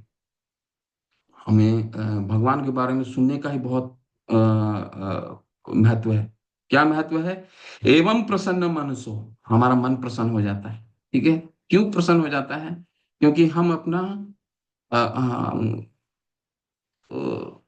अ, हमारे जितने भी परत हैं, मोटा है, जितना आईना साफ होता जाएगा उतना आईना में हमारा दर्पण दिखना जाए, हम अपने चेहरे को देख सकते हैं। ठीक है। चेहरा क्या है हमारा? जीवेर स्वरूप है कृष्णेर नित्य दास। अभी तो दास बस समझते ही नहीं है, अभी तुम खुद ही अपने आप को राजा समझते हैं, है ना। हमने ये किया, हमारी ये शिक्षा है, हमारी ये पद्धति है, हम यहाँ काम करते हैं, हम हमारा ये सोशल स्टेचर है। तो ये तो हम स्वरूप हमारा तो हम अभी समझ नहीं पाए। ये सब क्या है? हमारा आईना में इतना मोटा परत पड़ा हुआ है। इतने अच्छे से सुनेंगे, परत धीरे धीरे धीरे धीरे निकलता जाएगा और हम प्रसन्न हो जाएंगे, प्रसन्नता आने लगेगी। ठीक है। क्योंकि हम जितना अपना स्वरूप को समझेंगे, उतना हम भगवान के निकट पहुंचेंगे। ठीक है। तो वे सुनने पे कितना बल दिया गया है। अब मैं तुमसे पूर्ण रूप से व्यवहारिक तथा दिव्य ज्ञान कहूंगा। इसे जान लेने पर तुम्हें जानने के लिए और कुछ भी शेष नहीं रहेगा। भगवान पूरे भगवत गीता के ये 7वें भगवत गीता, ये जो दूसरा ही 7 से लेकर के 12 है, इसमें कई जगह ये बोलेंगे कि इसके बाद इसे जान लेने के बाद कुछ और जानने के लिए शेष नहीं रहता है। तो आपके मन में प्रश्न आएगा, अरे भगवान ने तो 7वें अध्याय में ही बोला था, फिर 9वें अध्याय में फिर ये कह रहे हैं कि इसके बाद और कुछ जानने के लिए शेष नहीं रहेगा। तो भगवान ऐसा क्यों कहते हैं? क्योंकि भौतिक जगत में हमारे लिए कुछ चीजें बेस्ट होता है, बहुत अच्छा होता है, लेकिन आध्यात्मिक जगत में हर चीज सर्वश्रेष्ठ है। तो हर चीज सर्वश्रेष्ठ है, तो कुछ और जानने की शेष नहीं है। और व्यवहारिक, व्यवहारिक का क्या मतलब हो गया? ज्ञानम विज्ञानम संहितम, ये जो गीता है ये विज्ञान है। तो होता है ज्ञान, जैसे आप सभी ने बोला कि ये हमें ज्ञान जानना है, पर ज्ञान को जब ये भगवत गीता ज्ञान नहीं है। भगवत गीता क्या है? ज्ञानम विज्ञानम संहितम। भगवान 9वें अध्याय के श्लोक में कहेंगे ये ज्ञानम विज्ञानम संहितम है, ये ज्ञान है और विज्ञान है। विज्ञान का क्या मतलब? वो ज्ञान जो जीवन में उतार सकते। शिला प्रभुपाद ने हमें अपने जीवन में, अपने जीवन से उतार उतार करके दिखाया। उनका हर एक जीवन शास्त्रीय जीवन था, है ना। तो कैसे शास्त्रीय जीवन था? भगवत गीता यथारूप। देखिए, आप एक बस गूगल करके देखिए कि विश्व भर में आज तक सबसे ज्यादा कौन सी किताबें बिकी हैं, तो आपका एक नाम आएगा, वो है बाइबल। बाइबल बाइबल की करीबन 600 और 550 600 करोड़ बाइबल बिक चुकी है। इसके बाद कुरान आता है, ये बिक चुका है। इतना बिकिया है। हमारे पूरे विश्व की जनसंख्या कितनी है? 700 750 700 करोड़ के आसपास है। 500 करोड़ अगर बाइबल बिक गया, तो वो जीवन में लोगों की व्यवहारिक क्यों नहीं बना पाया? आज हर देश एक दूसरे के विरुद्ध क्यों लड़ रहे हैं? हर एक प्रांत, एक राज्य दूसरे राज्य से क्यों कहता है कि ये राज्य का ये व्यक्ति है? राज्यवाद है, देशवाद है, जातिवाद है, कितने वाद हैं? क्यों है? क्योंकि ये ग्रंथ ठीक से समझाने वाला शायद कोई नहीं हुआ, ये ज्ञान विज्ञान में परिवर्तित नहीं हो पाया। नहीं तो भगवान तो क्या कहते हैं, अहम बीज प्रदत्त पिता, मैं सबका बीज प्रदत्त पिता, मैं भी पिता हूं। अगर हमें ये समझ में आ जाए कि सभी जीवों के पिता एक हैं, तो फिर कहाँ युद्ध की आवश्यकता है। सभी तो एक एक छत्र के नीचे आ सकते हैं ना, जैसे शिला प्रभुपाद ने करके दिखाया। भगवत गीता यथारूप विश्व के हर एक कोने में इस्कॉन के मंदिर है, और विश्व के हर एक कोने में भगवत गीता यथारूप का अध्ययन होता है। और मात्र अध्ययन नहीं होता है, एक छत्र के नीचे आप देखिए, कोई भी इस्कॉन के मंदिर चले जाइए विश्व के किसी भी कोने में, उसमें हर संप्रदाय के लोग रहेंगे, क्योंकि उनको एक चीज समझ में आ गई है, क्या, हम भी भगवान ही हमारे पिता हैं, हम बीज प्रदत्त पिता, भगवान हमारे पिता हैं। तो हो सकता है शरीर आज अमेरिकन हो, कल भारतीय हो, बंगाली हो, बिहारी हो, पाकिस्तानी हो, ये तो ऊपरी आवरण है ना, ऊपरी आवरण है। तो ये तो आवरण बदलता रहेगा। 13वें अध्याय में पहुंचेंगे तो ये आवरण के बारे में विस्तार जानेंगे, आवरण बदलता कैसे है। ठीक है, तो जैसे जैसे पुरुषम प्रकृति तो ही भुंजते प्रकृति जान गुणान, जैसे हम प्रकृति का विद्वान होगा वैसे ये आवरण बदलेगा। ठीक, देह देहिनो दूसरे अध्याय के 13वें श्लोक में आपने क्या पढ़ा, देहिनोस्मिन था देहे कौमारम यौवनम जरा। ठीक है, देह बदलता है कुमार से लेकर के बचपन से कुमार, कुमार से यौवन, यौवन से वृद्धावस्था। तो हर समय तो जैसे आज हमने जाना आयु हरती, आयु तो हर समय बदल रहा है, और तो हर समय हमारा हर रहा है सूर्य के उदय और अस्त होने से। तो व्यवहारिक ये ज्ञान व्यवहारिक है। ठीक है, व्यवहारिक ज्ञान है, इसीलिए ये ज्ञान नहीं है भगवत गीता। इसीलिए महाप्रभु ने क्या कहा, जन्म सार्थक करो। जन्म तभी सार्थक हो सकता है जब ये ज्ञान विज्ञान में परिवर्तित हो जाए, ठीक है, परिणित हो जाए, हम अपने जीवन में उसको उतार सकें। ज्ञान वही विज्ञान हो सकता है। साइंस का क्या मतलब है, इसको कहा जाता है, भगवत गीता है इज अ स्पिरिचुअल साइंस, ये साइंस है। ठीक, कभी भी ज्ञान इसको, ये ज्ञान नहीं है, ये विज्ञान है। बहुत सुंदर श्लोक है ये। ऐसे कई श्लोक होंगे जो हो सकते हैं आपके 14 श्लोक में ना हो स्मरण के लिए, लेकिन आपकी प्रीचिंग कार्य के लिए हमेशा कार्य करेंगे। तो ये मेमोराइजेशन श्लोक होने चाहिए आपके, हो सकता है 14 में ना हो पर परंतु होने चाहिए। मनुष्य नाम सहस्त्रेषु कश्चिद् यत्तति सिद्धये यतताम अपि सिद्धानाम कश्चिन् माम वेति तत्वतः। कई हजारों मनुष्य में कोई एक सिद्धि के लिए प्रयत्नशील होता है, और इस तरह सिद्धि प्राप्त करने वालों में से बिरला ही कोई मुझे वास्तव में जान पाता है। भगवान, देखिए, भगवत गीता लेवल 1 लोग आते हैं, कितने लोग ज्वाइन करते हैं। जब रजिस्ट्रेशन होती है तो 500 600 700 करीबन लोग ज्वाइन करते हैं। कितने लोग अंत तक बचते हैं, 40। तो शास्त्र यहाँ पे सिद्ध हो जाता है ना। ऐसे भगवान क्या कह रहे हैं, मनुष्य नाम सहस्त्रेषु, सहस्त्रों मनुष्य में। आपने जब अब एक मान लीजिए एक शहर में दौड़ने की तो शक्ति सब में होती है, केवल छोटे बच्चों और वृद्धों में दौड़ नहीं सकता, बाकी जिनका भी हष्टपुष्ट शरीर है, पैर है, हाथ है, चल सकते हैं, सारे दौड़ सकते हैं। लेकिन अगर एक शहर में दौड़ का आयोजन किया जाए, ठीक है, एक दौड़ का आयोजन किया जाए, कितने लोग उसमें दौड़ने आते हैं, और उसमें से और दौड़ का आयोजन भी होता है, उस दौड़ का आयोजन मान लीजिए 5 किलोमीटर का दौड़ का आयोजन, तो उसमें से भी कितने लोग 5 किलोमीटर कंप्लीट कर पाते हैं, बहुत कम लोग। ऐसा नहीं है कि कोई लोग दौड़ना नहीं चाहते, बच्चों को आप देखेंगे हर 5 किलोमीटर आसानी से दौड़ जाएंगे। परंतु भगवान वही कह रहे हैं, मनुष्य नाम शास्त्र, मेरे बारे में शायद ही कोई जानने का इच्छुक रहता है, और उस इच्छुक में भी कुछ शायद ही ऐसे लोग होते हैं जो मेरे अंततः मुझ तक पहुंच पाते हैं।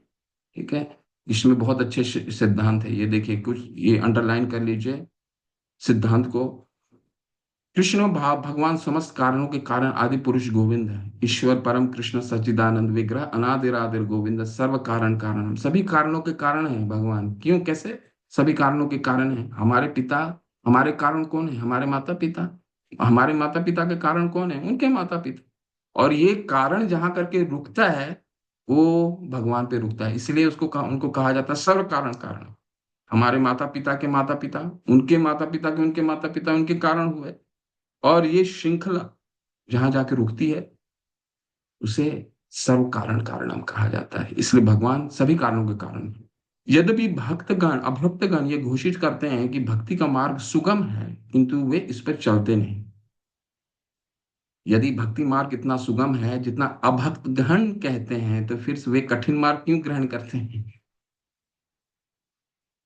वास्तव में भक्ति मार्ग सुगम नहीं है। भक्ति के ज्ञान में हीन अनअधिकारी लोगों द्वारा ग्रहण किया जाने वाला तथाकथित भक्ति मार्ग भले ही सुगम हो, किंतु जब विधि विधानों के अनुसार दृढ़ता पूर्वक इसका अभ्यास किया जाता है तो मीमांसक तथा दार्शनिक इस मार्ग से च्युत हो जाते हैं। क्यों हमें तकलीफ होती है?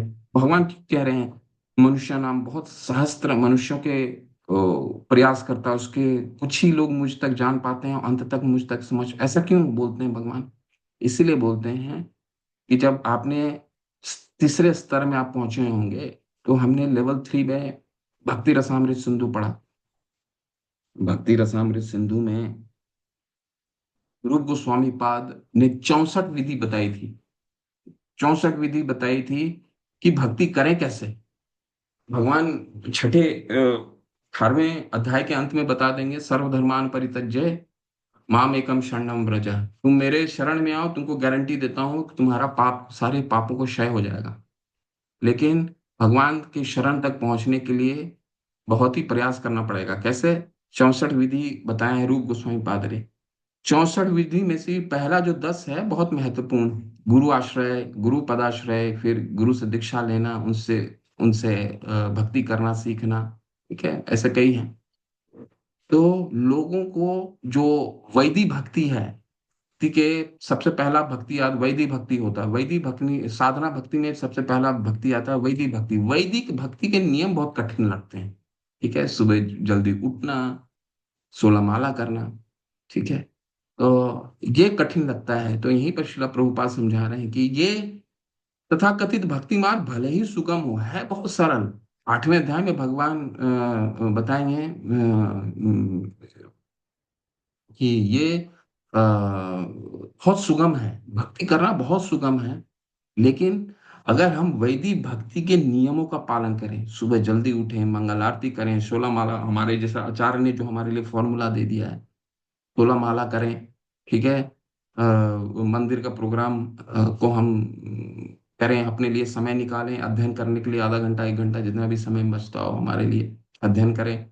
ठीक है, श्रील प्रभुपाद के आधा घंटा लेक्चर निश्चित रूप से सुनिए हर दिन। हमारे लिए हमारा ये सिलेबस होना चाहिए कि हर दिन हम एक श्लोक सुने। श्रील प्रभुपाद किसी के श्लोक सुनने की आपको जरूरत नहीं है। हम सभी क्या है, जो मैं आपको बोल रहा हूँ, मुझे बस सेवा दी गई है। मैं योग्य नहीं हूँ आपको समझाने के लिए। योग्य कौन है? श्रील प्रभुपाद और उनके डिसाइपल्स।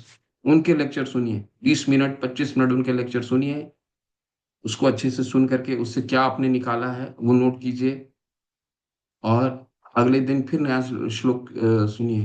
क्योंकि अगर हम सभी कनिष्ठ के स्तर पे हैं, हमने खासकर मैं तो हूँ, तो सब अभी भक्ति शुरू कर रहे हैं, तो हमें बहुत अशुद्धता होती है। अब अशुद्धता ये कैसे जाएगा? जब तक हम सर्वोच्च श्रेष्ठ पुरुष का वचन नहीं सुनेंगे, एक गुरु का वचन नहीं सुनेंगे, तब तक हम में शुद्धता नहीं आ सकती। ठीक है, इस्कॉन में भी बहुत लेक्चर आजकल आप देखते होंगे, यूट्यूब में बहुत सारे लेक्चर्स आते हैं। तो हमारा जब तक हम कनिष्ठ के स्तर में हैं, हमारा सबसे पहला ध्येय होना चाहिए कि श्रील प्रभुपाद के लेक्चर और उनके डिसाइपल्स के लेक्चर ही हम सुने। ठीक है, चलिए आगे बढ़ते हैं। अब आगे भगवान की ये 2 अगले श्लोक हैं, 4 और 5। ये हमारे लिए भगवान की शक्तियों का वर्णन कर रही है। ठीक है, 2 शक्तियां हैं भगवान की। एक है भौतिक शक्ति, जो आप देख रहे हैं आसपास, पृथ्वी का पृथ्वी, जल, अग्नि, वायु, ये कौन, ये संचालन कौन कर रहा है? ठीक है, भगवान संचालित कर रहे हैं। बारिश उसी समय डेली होता है, सूर्य का उदय उसी समय डेली होता है। ग्रीष्म ऋतु आती है, पहले गर्मी होती है, फिर बारिश होती है, बारिश के बाद ठंड होती है, फिर बसंत ऋतु आता है। तो ये अपने आप क्या ऑटोमेटिक है? ये अपने आप ही चलता है? ऐसा नहीं है। कोई ना कोई इसको चलाने वाला है। कैसे, वो समझते हैं। अगले दो जो श्लोक हैं बहुत महत्वपूर्ण है हमारे लिए। भूमिरोपनलो वायु खम मन बुद्धि रेव च अहंकार इति यम में भिन्ना प्रकृति अष्टधा। अष्टधा, आठ, एट। अष्टधा का मतलब होता है आठ। ठीक। पृथ्वी, जल, अग्नि, वायु, आकाश, मन, बुद्धि तथा अहंकार। हमें याद होना चाहिए ये चीज कि भौतिक इस तरह का प्रश्न बहुत प्रीचिंग में आपको भी जरूरत पड़ेगा। इसको याद कर लीजिए। ये श्लोक हो सकता है आपके मेमोराइजेशन श्लोक में ना हो, परंतु ये आपको याद करना चाहिए। बहुत अच्छे श्लोक हैं ये सब, कि भगवान की दो शक्तियां होती हैं। पहला हम कौन सा होता है, पृथ्वी, भौतिक शक्ति, जिससे ये भौतिक जगत चलता है। ठीक है, एनर्जी। पृथ्वी, जल, अग्नि, वायु, आकाश, मन, बुद्धि तथा अहंकार, ये आठ प्रकार से विभक्त मेरी भिन्ना प्रकृतियां हैं। ठीक है, तो ये आठ शक्तियां हैं। ये जो आपके आसपास जितने हम लोग देख रहे हैं, जब 13वें अध्याय में पहुंचेंगे तो ये तत्व 24 हो जाएगा। ठीक है, 24, 24। लेकिन है ये आठ ही, मुख्यतः ये आठ है। इसको इतना ही समझिए अभी। ठीक है, भूमिरो अपनरो वायु, ये पृथ्वी, ये जल, अग्नि, वायु, आकाश। और ये इसको कहा जाता है सूक्ष्म, सुस्थूल। स्थूल मतलब ग्रॉस। ग्रॉस मतलब जो देख सकते हैं, जो महसूस कर सकते हैं। आप बोलेंगे अरे वायु को तो हम देख नहीं सकते, लेकिन महसूस तो कर सकते हैं। आकाश को हम देख नहीं सकते, महसूस तो कर सकते हैं। तो जिसको आप देख या महसूस कर सकते हैं उसको कहा जाता है स्थूल। तो ये जो पांच हैं ये नोट कीजिए, इसको कहा जाता है स्थूल, ग्रॉस। और ये जो तीन है इसको कहा जाता है सूक्ष्म, जो आप ना देख सकते हैं, महसूस कर सकते हैं। आप कभी कहते हैं ना मेरा मन आज ठीक नहीं लग रहा है। ठीक है, मन, बुद्धि और अहंकार। मन, बुद्धि, अहंकार, कोई भी कोई भी जन्म से ये मन, बुद्धि, अहंकार लेके ही उत्पन्न होता है अपने प्रारब्ध से। ठीक है। अब आपको, अब जैसे अहंकार है, एक छोटा सा उदाहरण देता हूँ। अहंकार कैसे सूक्ष्म है, शक्ति कैसे सूक्ष्म है। घर में दो बच्चे होते हैं, छोटे छोटे बच्चे हैं। कोई माता पिता अपने पुत्र या पुत्री को अहंकारी होना नहीं सिखाते, परंतु जैसे ही माता के घर में एक और छोटा बच्चा आता है जो उससे बड़ा वाला बच्चा होता है, वो देख करके माँ से झगड़ा करता है कि आप छोटे बच्चे को क्यों आप ज्यादा मान्य दे रहे हैं, उनको ज्यादा आप क्यों प्यार कर रहे हैं, लाड क्यों कर रहे हैं। तो क्या है, ये अहंकार है। इस सूक्ष्म रूप में एक जीव जब उत्पन्न होता है तो अपने पुराने कर्मों को लेकर, पुराने कर्म का जो प्रारब्ध है उसको लेकर के आता है। ये सूक्ष्म रूप में हर व्यक्ति में होता है। ये सिखाने की किसी की जरूरत नहीं, बुद्धि किसी को सिखाने की जरूरत नहीं, वो अपने आप आती। मन सूक्ष्म रूप में होता है। तो ये जो आठ हैं, ये आठ भगवान की ग्रॉस एनर्जी है। ग्रॉस एनर्जी भौतिक एनर्जी है। ठीक है, जिसको बहिरंगा शक्ति भी कहा जाता है, अपरा शक्ति भी कहा जा सकता है। ठीक है। इसके बाद कौन सा शक्ति है, भगवान की आध्यात्मिक शक्ति। भगवान की जो भौतिक शक्ति जिसके बारे में हमें अभी पढ़ा, उसका कोई काम नहीं है। अगर ये आध्यात्मिक शक्ति नहीं रहेगा तो इसका कोई जरूरत ही नहीं है। कैसे, समझिए। अप्रेयमित, ये आपका मेमोराइजेशन श्लोक है। अप्रेयमितस्तन्या प्रकृति विद्धि में पराम जीव भूता महाबाहो ये एकदम धारित जगत। हे महाबाहो अर्जुन, इनके अतिरिक्त मेरी एक अन्य पराशक्ति है जो इन जीवों से युक्त है, जो इस भौतिक अपराशक्ति की प्रकृति के साधनों का विदोहन कर रहे हैं। तो आपको जान के ये आश्चर्य होगा, भगवान हमको आध्यात्मिक शक्ति बता रहे हैं अपनी, भगवान की शक्ति है। ठीक है। ममैव अंशु, कैसे ये सिद्ध होता है, सिद्ध कहाँ होता है, 15 अध्याय में पहुंचेंगे तो इसका सिद्ध और होता है। ममैव अंशु जीव लोके, जितने भी जीव हैं वो मेरे अंश हैं, भगवान कहते हैं 15वें अध्याय में। तो यहाँ पे दोबारा यहाँ कह रहे हैं क्या, वो मेरी शक्ति है। कैसे हमें सिद्ध होता है, हम हमेशा खुश होना चाहते हैं ना, आनंदित रहना चाहते हैं। कोई जीवन में कोई दुखी होना चाहता है, नहीं हो, क्यों होना नहीं चाहता, ऐसा क्यों है। कोई मरना क्यों नहीं चाहता, क्यों ऐसा, कोई बता सकता है। हम आनंद, हमें आनंद क्यों चाहिए। सच्चिदानंद है कि भगवान सच्चिदानंद है और हम उनके ही अंश है, तो नहीं आनंद है तो हमें भी आनंद का ही मतलब ये रहता है कि आनंद ही चाहिए। जी, और कुछ कोई बोलना चाहेंगे। वामन वामन किशोर जी। हाँ, हरे कृष्ण प्रभु जी, धन्यवाद। तो जी हमारा स्वरूप है मतलब सच्चिदानंद, ठीक है जी, भगवान का स्वरूप है सच्चिदानंद। हम तीन तीन वो है, तो उसमें आनंद एक फैक्टर है जिसका हम ऑलवेज खोज करते हैं। आनंद, जब तक आनंद नहीं मिलेगा तो फिर हम रह नहीं सकते हैं, ठीक है। अब वो किसी भी माध्यम से मिलता है, चाहे सेवा करके मिले या किसी के साथ रह के मिले, जैसे भी मिलता है, लेकिन आनंद अगर नहीं मिलता तो फिर हम बिना आनंद के रह नहीं सकते। इसीलिए हम आनंद की खोज में जगह जगह भटकते रहते हैं। जी बिल्कुल। और हम मरना क्यों नहीं चाहते? इसका क्या उत्तर है? कोई कि वो नहीं। उसी में आ गया प्रभु जी, सच्चिदानंद नित्य है ना, हम नित्य हैं, तो हम हमारा मरने का वो नहीं है मतलब। जैसे यहाँ पे तो जबरदस्ती मरना पड़ता है, बट आत्मा का स्वरूप जो है वो कभी मरता नहीं है। तो हमारा जो स्वरूप है उसमें आनंद है, और उसमें मृत मतलब सच्चिद आनंद मतलब हमेशा वो रहता है, ठीक है। तो इसीलिए मरना भी हमें वो नहीं है हमारा मतलब। एक तरीके से क्या कहते हैं, उस आत्मा का स्वरूप में नहीं है, इसीलिए हमें मरना पसंद नहीं है। जी बिल्कुल प्रभु, हरे कृष्ण, बहुत सुंदर। प्रभु ने, माता ने भी, दोनों ने सही उत्तर दिया। क्योंकि भगवान आनंदमय और अभ्यासात है। भगवान के लिए उपयोग शब्द आता है सच्चिदानंद, सच्च चित्त और आनंद है। भगवान सत्य हैं, शाश्वत हैं, चित्त हैं, ज्ञान से परिपूर्ण हैं और आनंदित रहते हैं। आनंदमय और अभ्यासात, भगवान दुखी नहीं रहते हैं, भगवान हमेशा आनंदित रहते हैं। तो वो आनंद का अंश है, हम भी भगवान के अंश हैं हम। ठीक है, तो यहाँ क्यों हम भी आनंदित होना चाहते हैं? क्यों? क्योंकि यहाँ पे भगवान बता रहे हैं हम उनकी शक्ति हैं। उनकी शक्ति का क्या मतलब है? श्रीला प्रभुपाद बहुत जगह आपके तात्पर्य में बताते हैं। क्या बताते हैं? कि एक समुद्र का जल और समुद्र दोनों का चरित्र एक ही होता है गुणात्मक दृष्टिकोण से, लेकिन मात्रात्मक दृष्टिकोण में अलग हो सकता है। उस समुद्र में बहुत सारे जलचर रहते हैं, आपके एक बूंद में जलचर नहीं हो सकता, कोई मछली नहीं हो सकता। ठीक है, तो भगवान के गुण जो हैं वो हमें आते हैं।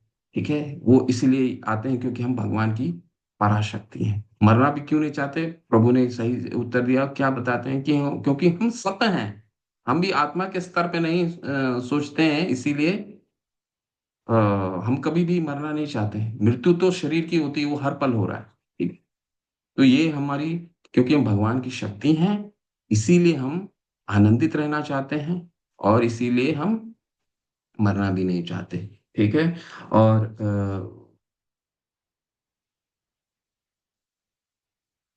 सारे प्राणी का उद्गम इन दोनों शक्तियों में है। इस जगत में जो कुछ भी भौतिक तथा आध्यात्मिक है, उसकी उत्पत्ति और प्रलय मुझ ही जानो।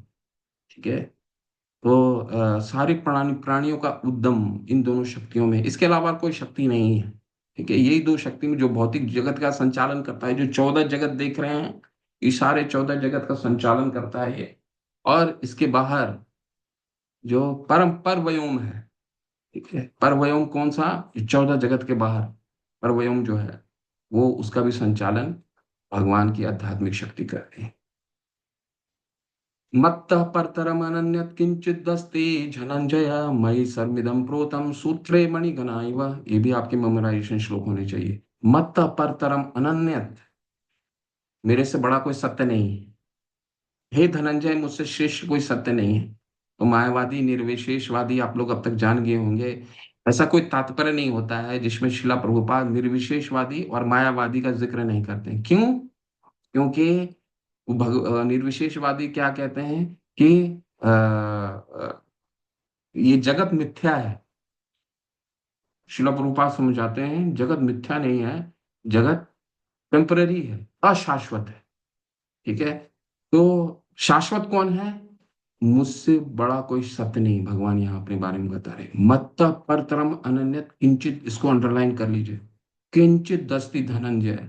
धनंजय, भगवान को, अर्जुन को धनंजय कहा जाता है। क्यों? क्योंकि युधिष्ठिर महाराज जब अपना राज स्थापित कर रहे थे, तो धन इकट्ठा करने के लिए अर्जुन, कृष्ण ने, भगवान ने अर्जुन को भेजा, धन लेकर के आए थे उनको।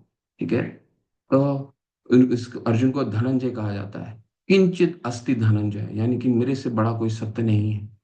ईश्वरा परम कृष्णा सच्चिदानंद विग्रह। हम अपने आप को जिस दिन ये समझ लें, जन्म कर्म च मे दिव्यम यो वेति तत्वतः त्यक्त्वा देहम पुनर्जन्म नैति मामिति सो अर्जुन। भगवान चौथे चौथे अध्याय में कहते हैं, मेरा जन्म, कर्म की दिव्यता को अगर जो समझ जाता है, वो दोबारा इस धरातल पे नहीं आता। और इसको दोबारा यहाँ पुष्टि कर रहे हैं, मत मत परतरम अन्यत्, मेरे से बड़ा कोई सत्य नहीं है। दूसरे सेंटेंस में क्या कह रहे हैं, मई सर्विदम प्रोतम सूत्रे मणिगणा इव। सूत्रे मणिगणा इव क्या मतलब है, हमको जो दिख रहा है, सूर्य का सुबह उदय होना, शाम को अस्त होना, बारिश आना, हर समय हम इसको टेकन फॉर गारंटेड लेते हैं कि आज तो सूर्य इसी समय उदय होगा, शाम को इसी समय अस्त होगा, बारिश इसी समय आएगा। लेकिन देखिए भगवान कह रहे हैं सूत्रे मणिगणा इव, ये कैसा पिरोया हुआ है। पृथ्वी वही 24 घंटे में रोटेट करती है, वही 24 घंटे में दिन और रात होता है, वही साल 360 दिन का होता है, उसी गति में पृथ्वी सूर्य के परिक्रमा करती है। सारे ग्रह उसी गति से परिक्रमा कर रहे हैं। अब सोच करके देखिए कि हम विज्ञानी, हम हमारे जो देश के वैज्ञानिक होते हैं, वो एक चंद्रयान को छोड़ते हैं तो उनके लिए इतना परेशानी होता है कि उस सैटेलाइट को चंद्रमा के आसपास रख कितना परिश्रम करना पड़ता है। ठीक है, उस परिश्रम में उनको सफलता भी बहुत बार नहीं मिलती, लेकिन भगवान, हमें लगता है ये ऑटोमेटिक हो रहा है 24 घंटे। सोच करके देखिए 24 घंटा होना, ये कुछ भी 24 घंटा नहीं होता है। जैसे एटीएम मशीन है, एटीएम मशीन में हम कार्ड डालते हैं, तुरंत पैसा निकल जाता है, तो पैसा अपने आप नहीं निकलता है। पैसा निकालने के पीछे कोई मशीन के इंजीनियर बैठते हैं, उसके बैक एंड में कोई काम कार्य करता है, पैसा रखता है।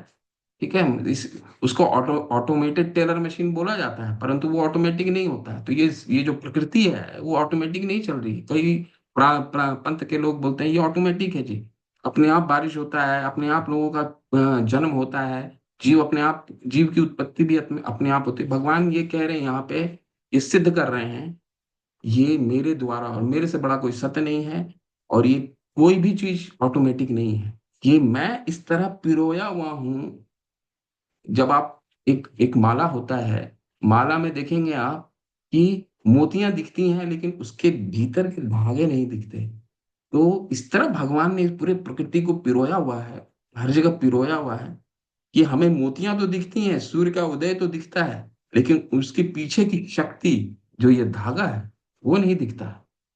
ठीक है, भगवान यहाँ कह रहे हैं ये धागा मैं हूं, मैं सबको पिरो के रखा हूं, सूत्रे मणि गणाय हुआ।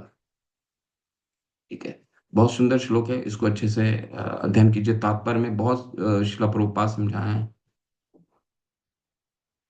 अब भगवान को हमें हम और 2 श्लोक करते हैं, इसके बाद आज का सत्र संपन्न करेंगे।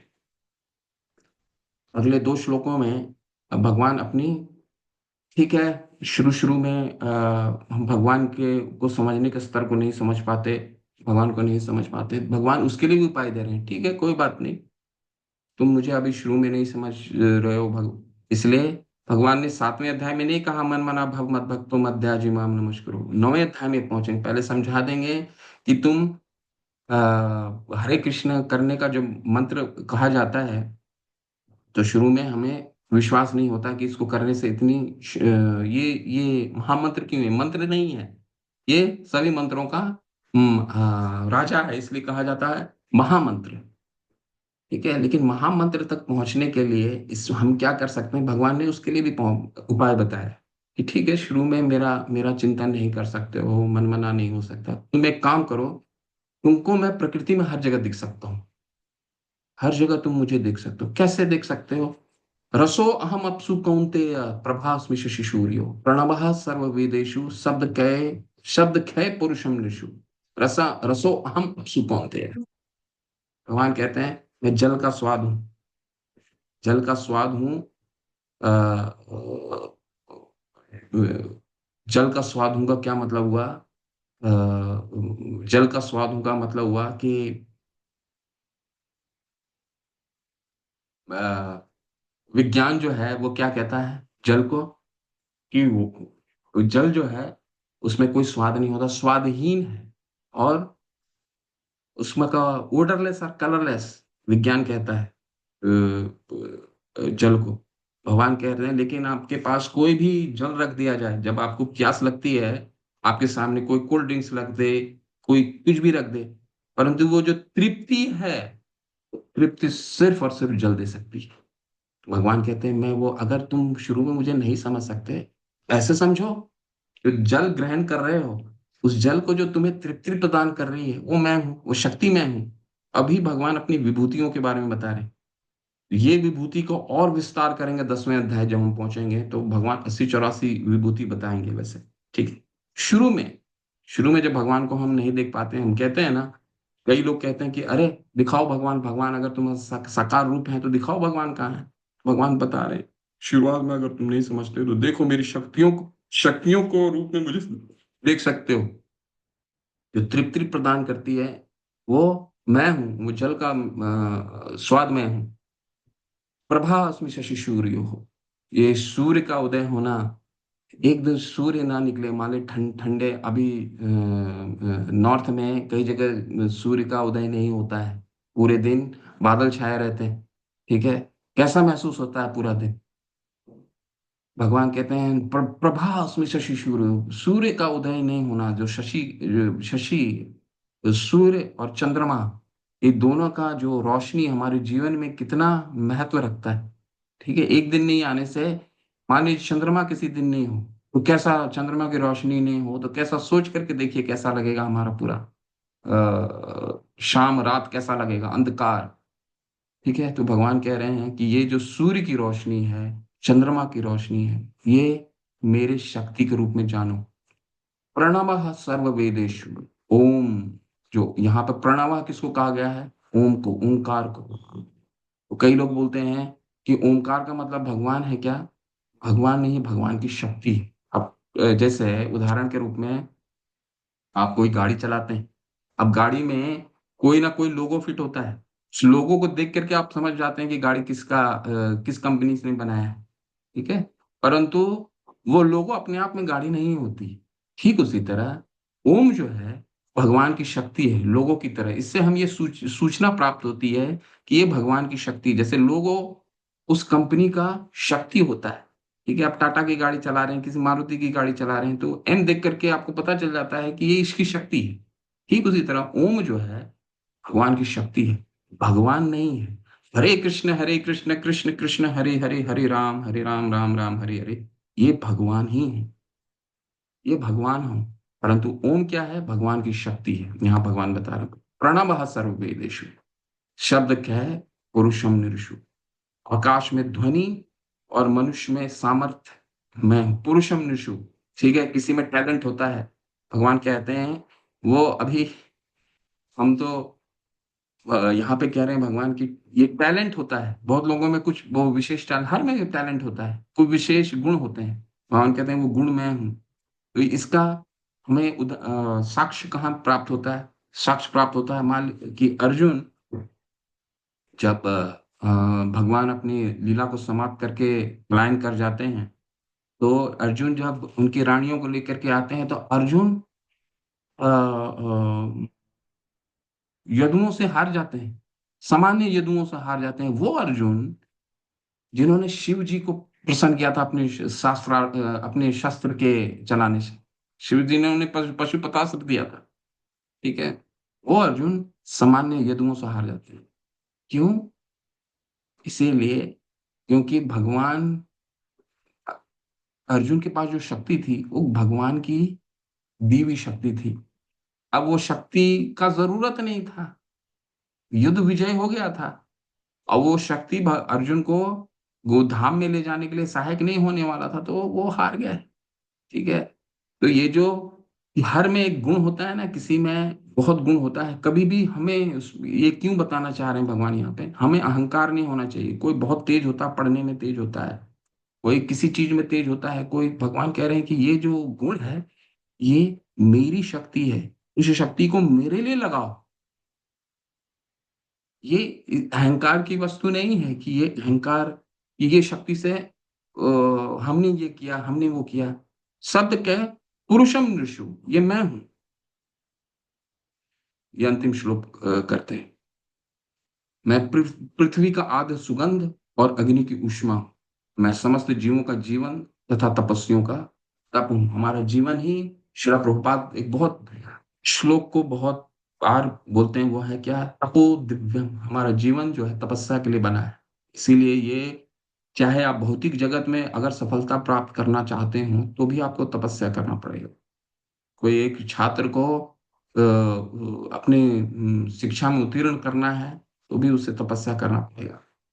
तो तब ये जीवन ही हमारा तपस्या है। ये तपस्या क्या है, भगवान कहते हैं ये तपस्या मैं हूं, ये मेरी शक्ति है। ठीक है, मैं सब जीवों का जीवन हूँ, पृथ्वी की आदि सुगंध और अग्नि की ऊष्मा हूं। तो भगवान की शक्तियों को हम हर जगह देख सकते हैं। बस हमें दरवाजा खोल करके देखने की आवश्यकता है, खिड़की खोलना है और सूर्य की रोशनी को एक बार देखिए। भगवान कह रहे हैं कि प्रभास में शशि सूर्य, पृथ्वी का सुगंध लीजिए। तो कह रहे हैं वो शक्ति मैं हूँ। ठीक है, अग्नि की ऊष्मा जो ताप लेते हैं वो मैं हूँ। तो भगवान को अगर हमें देखना है तो शुरुआती स्तर में हम कनिष्ठ के स्तर में भगवान को, कनिष्ठ अधिकारी का क्या,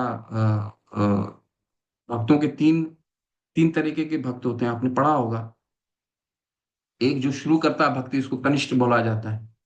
थोड़ा प्रगति करता है तो मध्यम अधिकारी हो जाता है। और सबसे सर्वोच्च कौन होते हैं, उत्तम अधिकारी, जो एक, वो कुछ भी बोल दें तो सामने वाला ग्रहण कर सकता है। रामानुजा प्रभु अगर हरे कृष्ण महामंत्र करने किसी को बोल दे तो ग्रहण कर सकता है।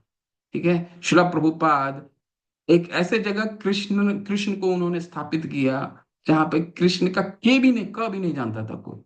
ठीक है, कोई ड्रम की आवश्यकता नहीं थी, कोई बांसुरी की आवश्यकता नहीं थी। ठीक है, उन्होंने एक टॉम्स्किन स्क्वायर में केवल और केवल 3 घंटे हरे कृष्ण महामंत्र किया उन्होंने। शुरू में लोग टमाटर फेंक रहे थे कि ये गंजा व्यक्ति कौन जा रहा है। ठीक है, और उनके जो शिष्यगण उनके पीछे पीछे चल रहे थे, सब उनको कुछ ना कुछ अवहेलना कर रहे थे।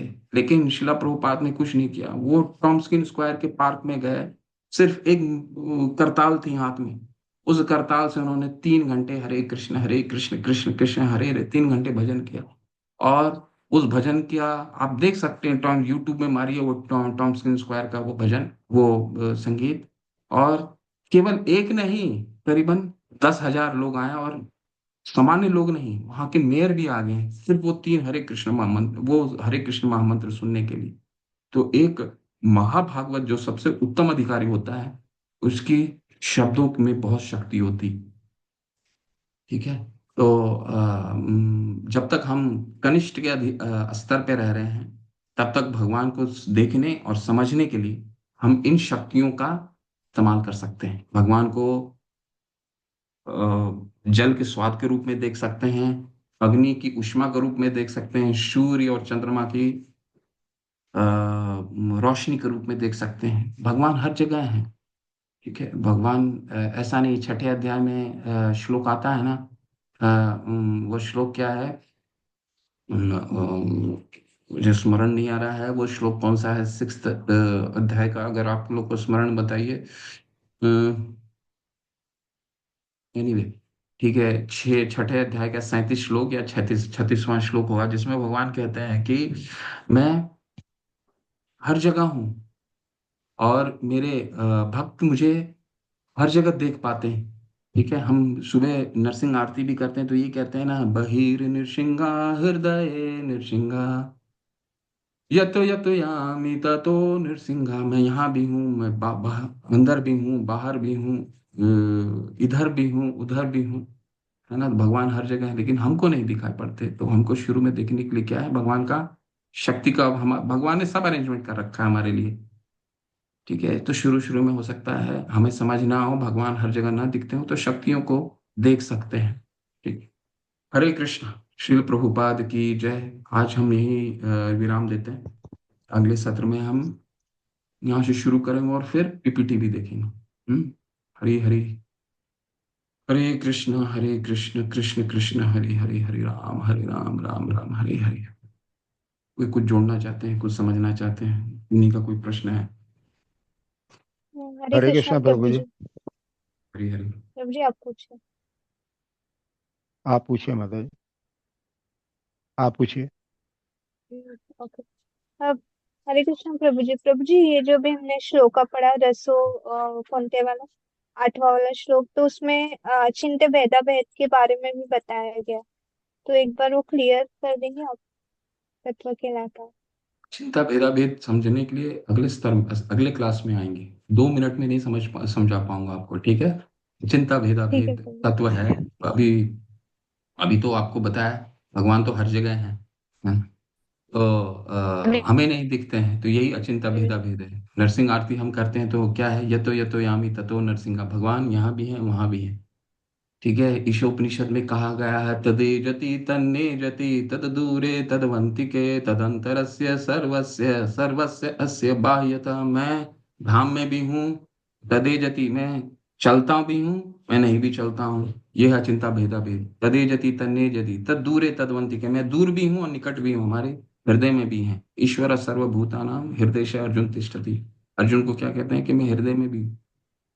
तो इसको समझने के लिए अचिंता भेदा भेद तत्व को और अच्छे से मैं इस पूरे तत्व को आपको भगवत छठे अध्याय ये दूसरे इकाई में हर जगह समझाऊंगा। ठीक है, तो अभी बहुत कम समय है माता इसको समझाने के लिए। ठीक है, हरी हरी। ओके। एक और प्रश्न था। हरे और जो हमने भूमि राखो नल वायु खामो बुद्धि है जो पढ़ा, उसमें 3 विष्णु के जो रूप हैं, गर्भोदक्षाय विष्णु, क्षीरोदक्षाय विष्णु, कर्णोदक्षाय विष्णु, उसके बारे में भी लिखा है, तो उसके बारे में संक्षेप में आप बता दीजिए थोड़ा। गर्भो ये पुरुष अवतार हैं। विष्णु जो हैं ये पुरुष अवतार हैं। बहुत अच्छा प्रश्न है। पुरुष अवतार हैं तो पुरुष अवतार को समझने के लिए वो उनका क्या काम होता है, विष्णु का कार्य क्या है। विष्णु का कार्य है इस भौतिक जगत की उत्पत्ति और इसका पालन। वो कैसे करते हैं, तो भगवान अपने आप को 3 रूपों में विस्तार करते हैं पुरुष अवतार। सबसे पहले गर्भोदक्षाय विष्णु। गर्भोदक्षाय विष्णु क्या है, गर्भक सागर में लेटते हैं और हर ब्रह्मांड की उत्पत्ति करते हैं। ब्रह्मांड की उत्पत्ति कैसे होती है, उनके सांस लेने और सांस छोड़ने से। तो शिला प्रभुपाद एक बार बॉस्टन में लेक्चर दे रहे थे, तो उसमें बोले, अरे कोई भगवान ऐसा थोड़ी कोई सांस लेने और एक विद्यार्थी ने पूछा कि कोई ऐसा थोड़ी हो सकता है कि एक सांस लेने और सांस छोड़ने से ब्रह्मांड उत्पत्ति हो जाए। और एक ब्रह्मांड नहीं माता, जितने बार वो गर्भ ओशन में सागर में लेटते हैं, जितनी बार सांस छोड़ते हैं सांस खींचते हैं, उतना असंख्य ब्रह्मांड, कितने बुलबुले होते होंगे उस सारे ब्रह्मांड में तब्दील होते हैं। ठीक है, तो शिला प्रभुपाद ने उत्तर दिया, अरे इसमें कौन सी, बस हमें समझने की आवश्यकता है कि जब एक सामान्य मनुष्य, मुझ जैसा मनुष्य अगर एक पसीने से अपने रुमाल को भिंगा सकता है, वो तो पूरे सृष्टि के निर्माता है, तो वो पूरा एक सागर को निर्माण नहीं कर सकते क्या। इसमें इसमें इतना सोचना, इतना कॉमन लॉजिक है। ठीक है, अगर हम एक रुमाल को भिंगा सकते हैं तो भगवान पूरा एक सागर नहीं उत्पत्ति कर सकते। उनके लिए ब्रह्मांड को निकालना कौन सी बड़ी बात है। तो ब्रह्मांड निकलता है, ये गर्भोदक्षाय विष्णु हो गए। ठीक है, अब गर्भोदक्षाय विष्णु हर एक ब्रह्मांड में दूसरी बार विस्तार करते हैं। ठीक है, वो कारणोदक्ष कारणोदक्षाय विष्णु में। ठीक है, क्षीरोदक्षे क्षीरोदक्षे क्षीरोदक्षाय सबसे अंत में ठीक। आते हैं। ठीक है, तो इसके बाद वो कौन कौन से हैं विष्णु हैं, पहला पहला बताइए। कारणोदक्षाय फिर गर्भोदक्षाय, पहले कारणोदक्षाय अपने हैं। मुझे क्षमा कीजिए। तो कारण, वो कारण सागर में लेटते हैं। कारण सागर में ब्रह्मांड की उत्पत्ति हुई। ब्रह्मांड की उत्पत्ति के पश्चात दूसरी बार अपने आप को विस्तार करते हैं और हर ब्रह्मांड में प्रवेश कर जाते हैं। ठीक है, गर्भोदक्षाय विष्णु के रूप में, जिनका हम तस्वीर देखते हैं, जिनके नाभि कमल से ब्रह्मांड होता है, वो गर्भोदक्षाय विष्णु होते हैं। ठीक है, हम्म। और गर्भोदक्षाय विष्णु हर ब्रह्मांड में जाते हैं और ये सृष्टि का निर्माण करते हैं। कैसे सृष्टि का निर्माण करते हैं, उनके नाभि कमल से एक कमल की नाल निकलती है। उस कमल की नाल से ब्रह्मा जी की उत्पत्ति होती है। ब्रह्मा जी को शक्ति देते हैं। ब्रह्मा जी तत्व जीव तत्व हैं और उनको शक्ति देते हैं ताकि वो सृष्टि का निर्माण कर सकें। और फिर ये जितने भी जड़ और जीव तत्व देखते हैं, ये ब्रह्मा जी की हम्म। उत्पत्ति करते हैं। मनुष्य हो गया है, जीव हो गया है, पत्थर हो गया, मिट्टी हो गया, सारा कुछ ब्रह्मा जी को शक्ति प्राप्त होती है, वो इसको उत्पत्ति करते हैं। अब यहां से विष्णु तीसरी बार अपने आप को विस्तार करते हैं शिरोदक्षाय विष्णु के रूप में। अब क्या करते हैं वो, अब पालन भी तो करना है, अभी उत्पत्ति तो कर दिया उन्होंने, ब्रह्मा जी को शक्ति दे करके सृष्टि का निर्माण कर दिया, अब चलाना भी तो है, तो चलाएंगे कैसे। हर एक कण में तीसरी बार प्रवेश करते हैं शिरोदक्षाय विष्णु के रूप में, जो हमारे हृदय में भगवान है, उसको शिरोदक्षाय, चार हाथ जिनके हैं उनको शिरोदक्षाय विष्णु हैं, वो हर एक कण में जाते हैं और फिर उनका काम क्या होता है, उस उसका पालन करते हैं। तो ये पुरुष अवतार है, विष्णु के तीन अवतार हैं, और इन तीन अवतार का कार्य है भौतिक जगत की उत्पत्ति और उसका पालन, तीन रूपों में करते हैं, कारणोदक्षाय, गर्भोदक्षाय, शिरोदक्षाय। ठीक है, प्रभु जी ठीक फिर है मतलब, कारणोदक्षाई को ही महाविष्णु भी कहते हैं ना? बिल्कुल बिल्कुल महाविष्णु। उनको महाविष्णु कहते हैं। ठीक है प्रभु जी, हरे कृष्ण। हरि हरि जी। हरे तो कृष्ण उम्मीद है। डॉक्टर माता जी। हरे कृष्णा प्रभु जी। हाँ प्रभु जी, आपने जैसे एक प्रश्न आया था कि हम अच्छा, मरना अभी क्यों नहीं चाहते। सुंदर प्रभु का प्रश्न ले लेते हैं पहले, उन्होंने जी हैंड जी रेज जी किया था जी जी आपसे। जी प्रभु जी। जी सुंदर प्रभु प्लीज प्रश्न पूछिए।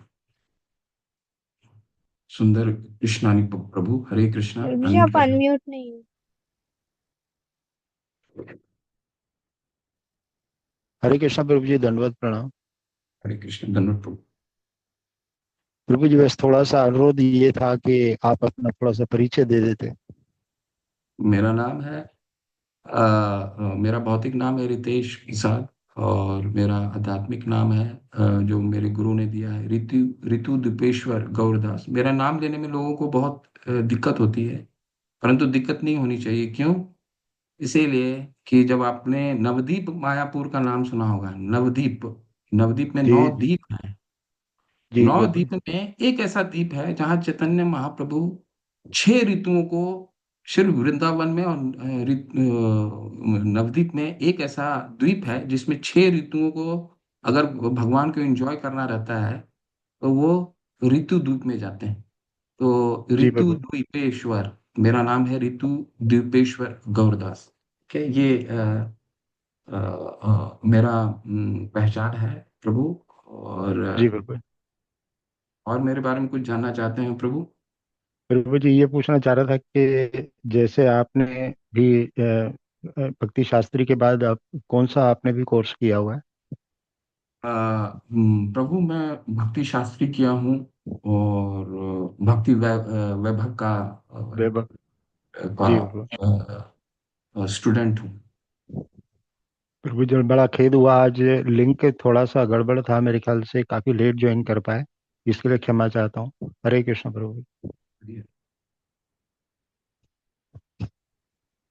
जी, और प्रभु किनका है? सुरेखा माता जी, प्रश्न कीजिए।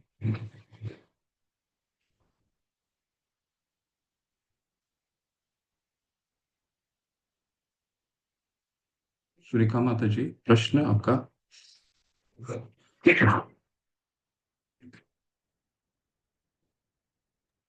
माता जी लेफ्ट हो गई। हरे कृष्णा प्रभु जी, मैं पूछूं? हाँ यस, पूछिए प्लीज।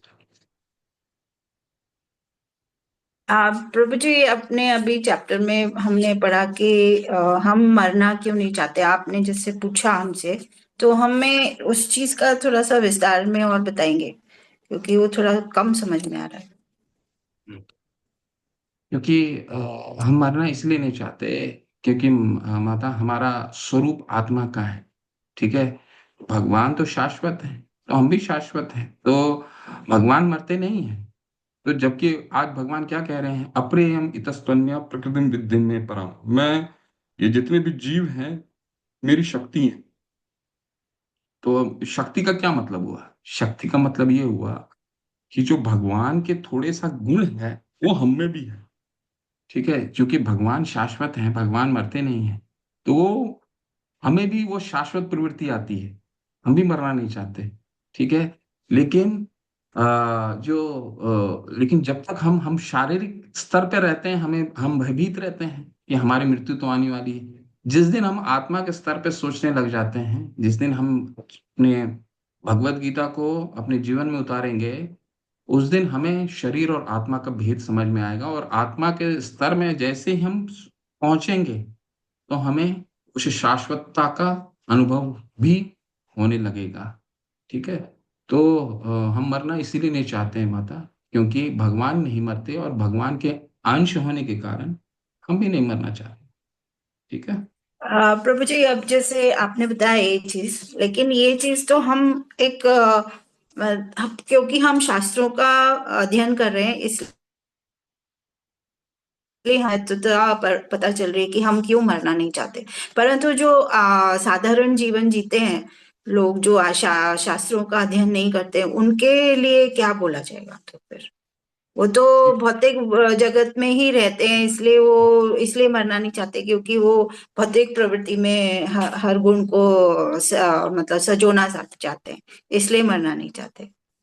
तो उनको कैसे समझाया जाए कि ये चीज कि हम मरना क्यों नहीं चाहते?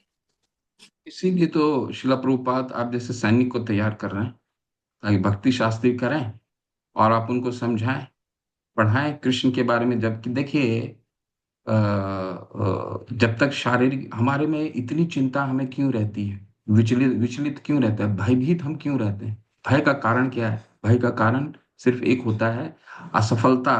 और असफलता का असफलता होने से क्या हम क्यों भयभीत रहते हैं जीवन में? असफलता से और मृत्यु से। तो जब तक शारीरिक स्तर पे हम सोचेंगे, तब तक तो ये भय रहेगा ही। कभी भी भयभीत अभय तो होने वाले हैं नहीं। अभय होने के लिए क्या करना पड़ेगा? हमें कृष्ण के तत्व को जानना पड़ेगा। और इसीलिए श्रीला प्रभुपाद कहते थे कि देखिए, उनको एक रिपोर्टर ने पूछा कि आप तो सन्यासी हैं, साधु हैं, तो एरोप्लेन क्यों इस्तेमाल करते हैं, जेट स्पीड से क्यों जाते हैं, एरोप्लेन क्यों लेते हैं? तो शिला प्रभुपाद ने बताया, क्योंकि लोग जेट के गति से नीचे गिर रहे हैं, जेट की गति से नीचे गिर रहे हैं, पतित हो रहे हैं। तो उनको बचाने के लिए भी मुझे जेट की स्पीड से जाना पड़ेगा। तो इसीलिए इतने तादाद में भक्ति शास्त्री की आवश्यकता है, बहुत सैनिकों की आवश्यकता है शिला प्रभुपाद के मिशन को ठीक करने, स्थापित करने के लिए। चैतन्य महाप्रभु के देखिए, चैतन्य महाप्रभु के मिशन को स्टैब्लिश करने के लिए हमें बहुत सैनिकों की आवश्यकता है। इसलिए आप लोग को भक्ति शास्त्री कर रहे हैं, ताकि आप उनको समझा सकें, हर एक दूसरे आदमी को समझा सकें कि हमारा कृष्ण के तत्व को, अगर हम जिस दिन वो व्यक्ति को हरे कृष्ण मंत्र आपने दे दिया, करने लग गया, वो धीरे धीरे धीरे धीरे वो अपना असर छोड़ेगा ही। दवाई वही है, और कोई मेडिसिन है नहीं, बीमारी तो है ही। ठीक है। भगवान 13वें अध्याय में भी क्या कहते हैं? जन्म मृत्यु जरा व्याधि दुख दोषानुदर्शनम। ये चार चीजें हैं जो व्यक्ति को आना निश्चित है, चाहे वो भक्त हो या भक्त न हो। वो क्या है? उसका जन्म होगा, उसको क्या है? दुख दोषानुदर्शनम। जन्म मृत्यु, मृत्यु होना निश्चित है। जन्म मृत्यु जरा व्याधि। जरा का क्या मतलब है? जरा का मतलब है बुढ़ापा। और चौथा, चौथा होता है डिजीज, बीमारी। ये चार चीजें, ऐसा कोई व्यक्ति नहीं है इस पूरे धरातल पे जिसको ये चार चीजें नहीं आएंगी। ठीक है, चाहे वो भक्त हो या ना हो। परंतु ज्ञानी वही है जो ये समझे कि भगवान का अगर भक्ति हम करते हैं, तो देखिए, ऐसा कोई नहीं है कि हमें बीमारी नहीं आएगी या भक्तों को बीमार नहीं होता। वो भी बीमार होगा, वो भी, उसको भी मरती, लेकिन आध्यात्मिक शक्ति इतना बलवान हो जाता है, वो त्रिनादपि सुनिचेना तरोड़पि सहिष्णुना, सहिष्णु इतना हो जाता है कि उसको इन सब चीजों का फर्क नहीं पड़ता। तो जब तक आध्यात्मिक बल नहीं आएगा, तो उसको समझाना बहुत मुश्किल है माता। इसलिए आध्यात्मिक बल देने के लिए तो भक्ति शास्त्री आप सभी लोग कर रहे हैं।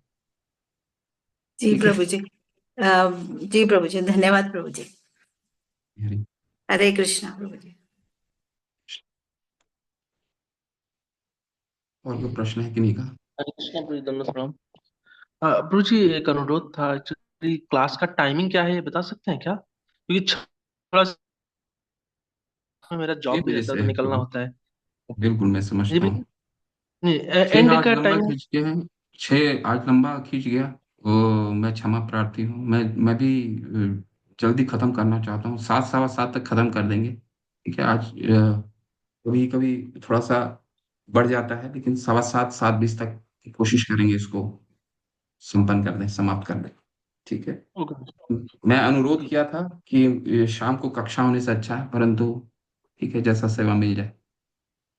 जी ठीक है, भैया, थोड़ा सा। शाम। प्रभु जी, आप कहाँ से अपना लेक्चर ले रहे हैं? जहाँ से कौन? शिला प्रभुपाद की जन्मस्थली से हूँ मैं। अच्छा अच्छा, ठीक है ठीक है, कैलकाटा से। जी। तो प्रभु जी, अभी जैसे हमारा अटेंडेंस लिंक था, तो हमने तो आपका नाम लिख आदर में लिखा था रितेश प्रभु जी, नहीं पता था, तो हमने आपके नाम से डाल दिया है। तो ठीक है ना, वो कोई प्रॉब्लम नहीं है ना? ठीक है। ठीक है। ठीक है प्रभु अच्छे से भक्ति शास्त्र कीजिए, वो महत्वपूर्ण है। बा, जी। बाकी ये सब चीजें औपचारिक। ठीक है। चलिए, और किसी का कोई प्रश्न है? चलिए चलते हरे फिर कृष्ण वांछा प्रभु जी, कल्पना। एक जनरल प्रश्न है। अभी जो महाकुंभ मतलब स्टार्ट हुआ है, उसमें मतलब भक्त के जीवन में उसका कुछ रोल है? मतलब जो उसे अटेंड करना एज अ भक्त जरूरी है, क्योंकि वहां पे संत साधु का ज्यादा महत्व है ना महाकुंभ। वो तो बहुत पुण्य जगह है माता। तो अगर आप कि सक्षम मोक्ष हैं। के लिए लोग जाते हैं ना प्रभु जी वहां पे।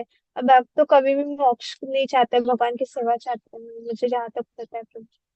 नहीं, हम मोक्ष के लिए नहीं। शिला प्रभुपाद ने बहुत बड़ा शिविर लगाया था वहां पे, प्रयागराज में, हम्म। कुंभ में बहुत बड़ा शिविर लगाया था। लेकिन हमारा उद्देश्य मोक्ष प्राप्ति नहीं है। हम तो भक्त तो ऐसे ही मुक्त होते हैं, भगवान का नाम भगवान की सेवा करते हैं तो वैसे ही मुक्त पुरुष होते हैं। भक्त को मोक्ष की आवश्यकता ही नहीं है। परंतु हम क्यों, हमारे लिए क्या महत्व है सनातन धर्म में? हम वैष्णवों का क्या है? हमें साधु का संग प्राप्त होता है। इतने इतने तादाद में साधु का संग प्राप्त होना करीबन असंभव है। दूसरे दूसरे हम्म। देखिए, हम किसी भी पंथ से हों, हम वैष्णव हों, हम गौड़ीय संप्रदाय से हों, लेकिन साधु संग हमें हर किसी का कर सकते हैं। किसी का संग करने का निषेध नहीं है। ठीक है। तो इतने बड़े तादाद में साधु का संग प्राप्त करना बहुत ही दुर्लभ है, इसलिए बहुत महत्वपूर्ण है। अगर किसी की कोई क्षमता है जाने की, और तो वो बिल्कुल उसको अटेंड कर सकता है। ठीक है माता। बाकी जी प्रभु। उसका उसका स्पिरिचुअल सिग्निफिकेंस अलग है, वो बाद में चर्चा करेंगे महाकुंभ का। जी ठीक है। हरे कृष्ण। हरी हरी। ठीक है, चलिए। वाञ्छाकल्पतरुभ्यश्च कृपा सिन्धुभ्यैव च पतितानां पावनेभ्यो वैष्णवेभ्यो नमो नमः। अनंत कोटि वैष्णव वृंद की जय। शिला प्रभुपाद की जय। नामाचार्य हरिदास ठाकुर की जय। हरे कृष्ण। आप सभी को। हरे हरे कृष्ण कृष्णा प्रभु प्रभु जी, जी, दंडवत हरे प्रणाम। कृष्ण प्रभु हरे जी।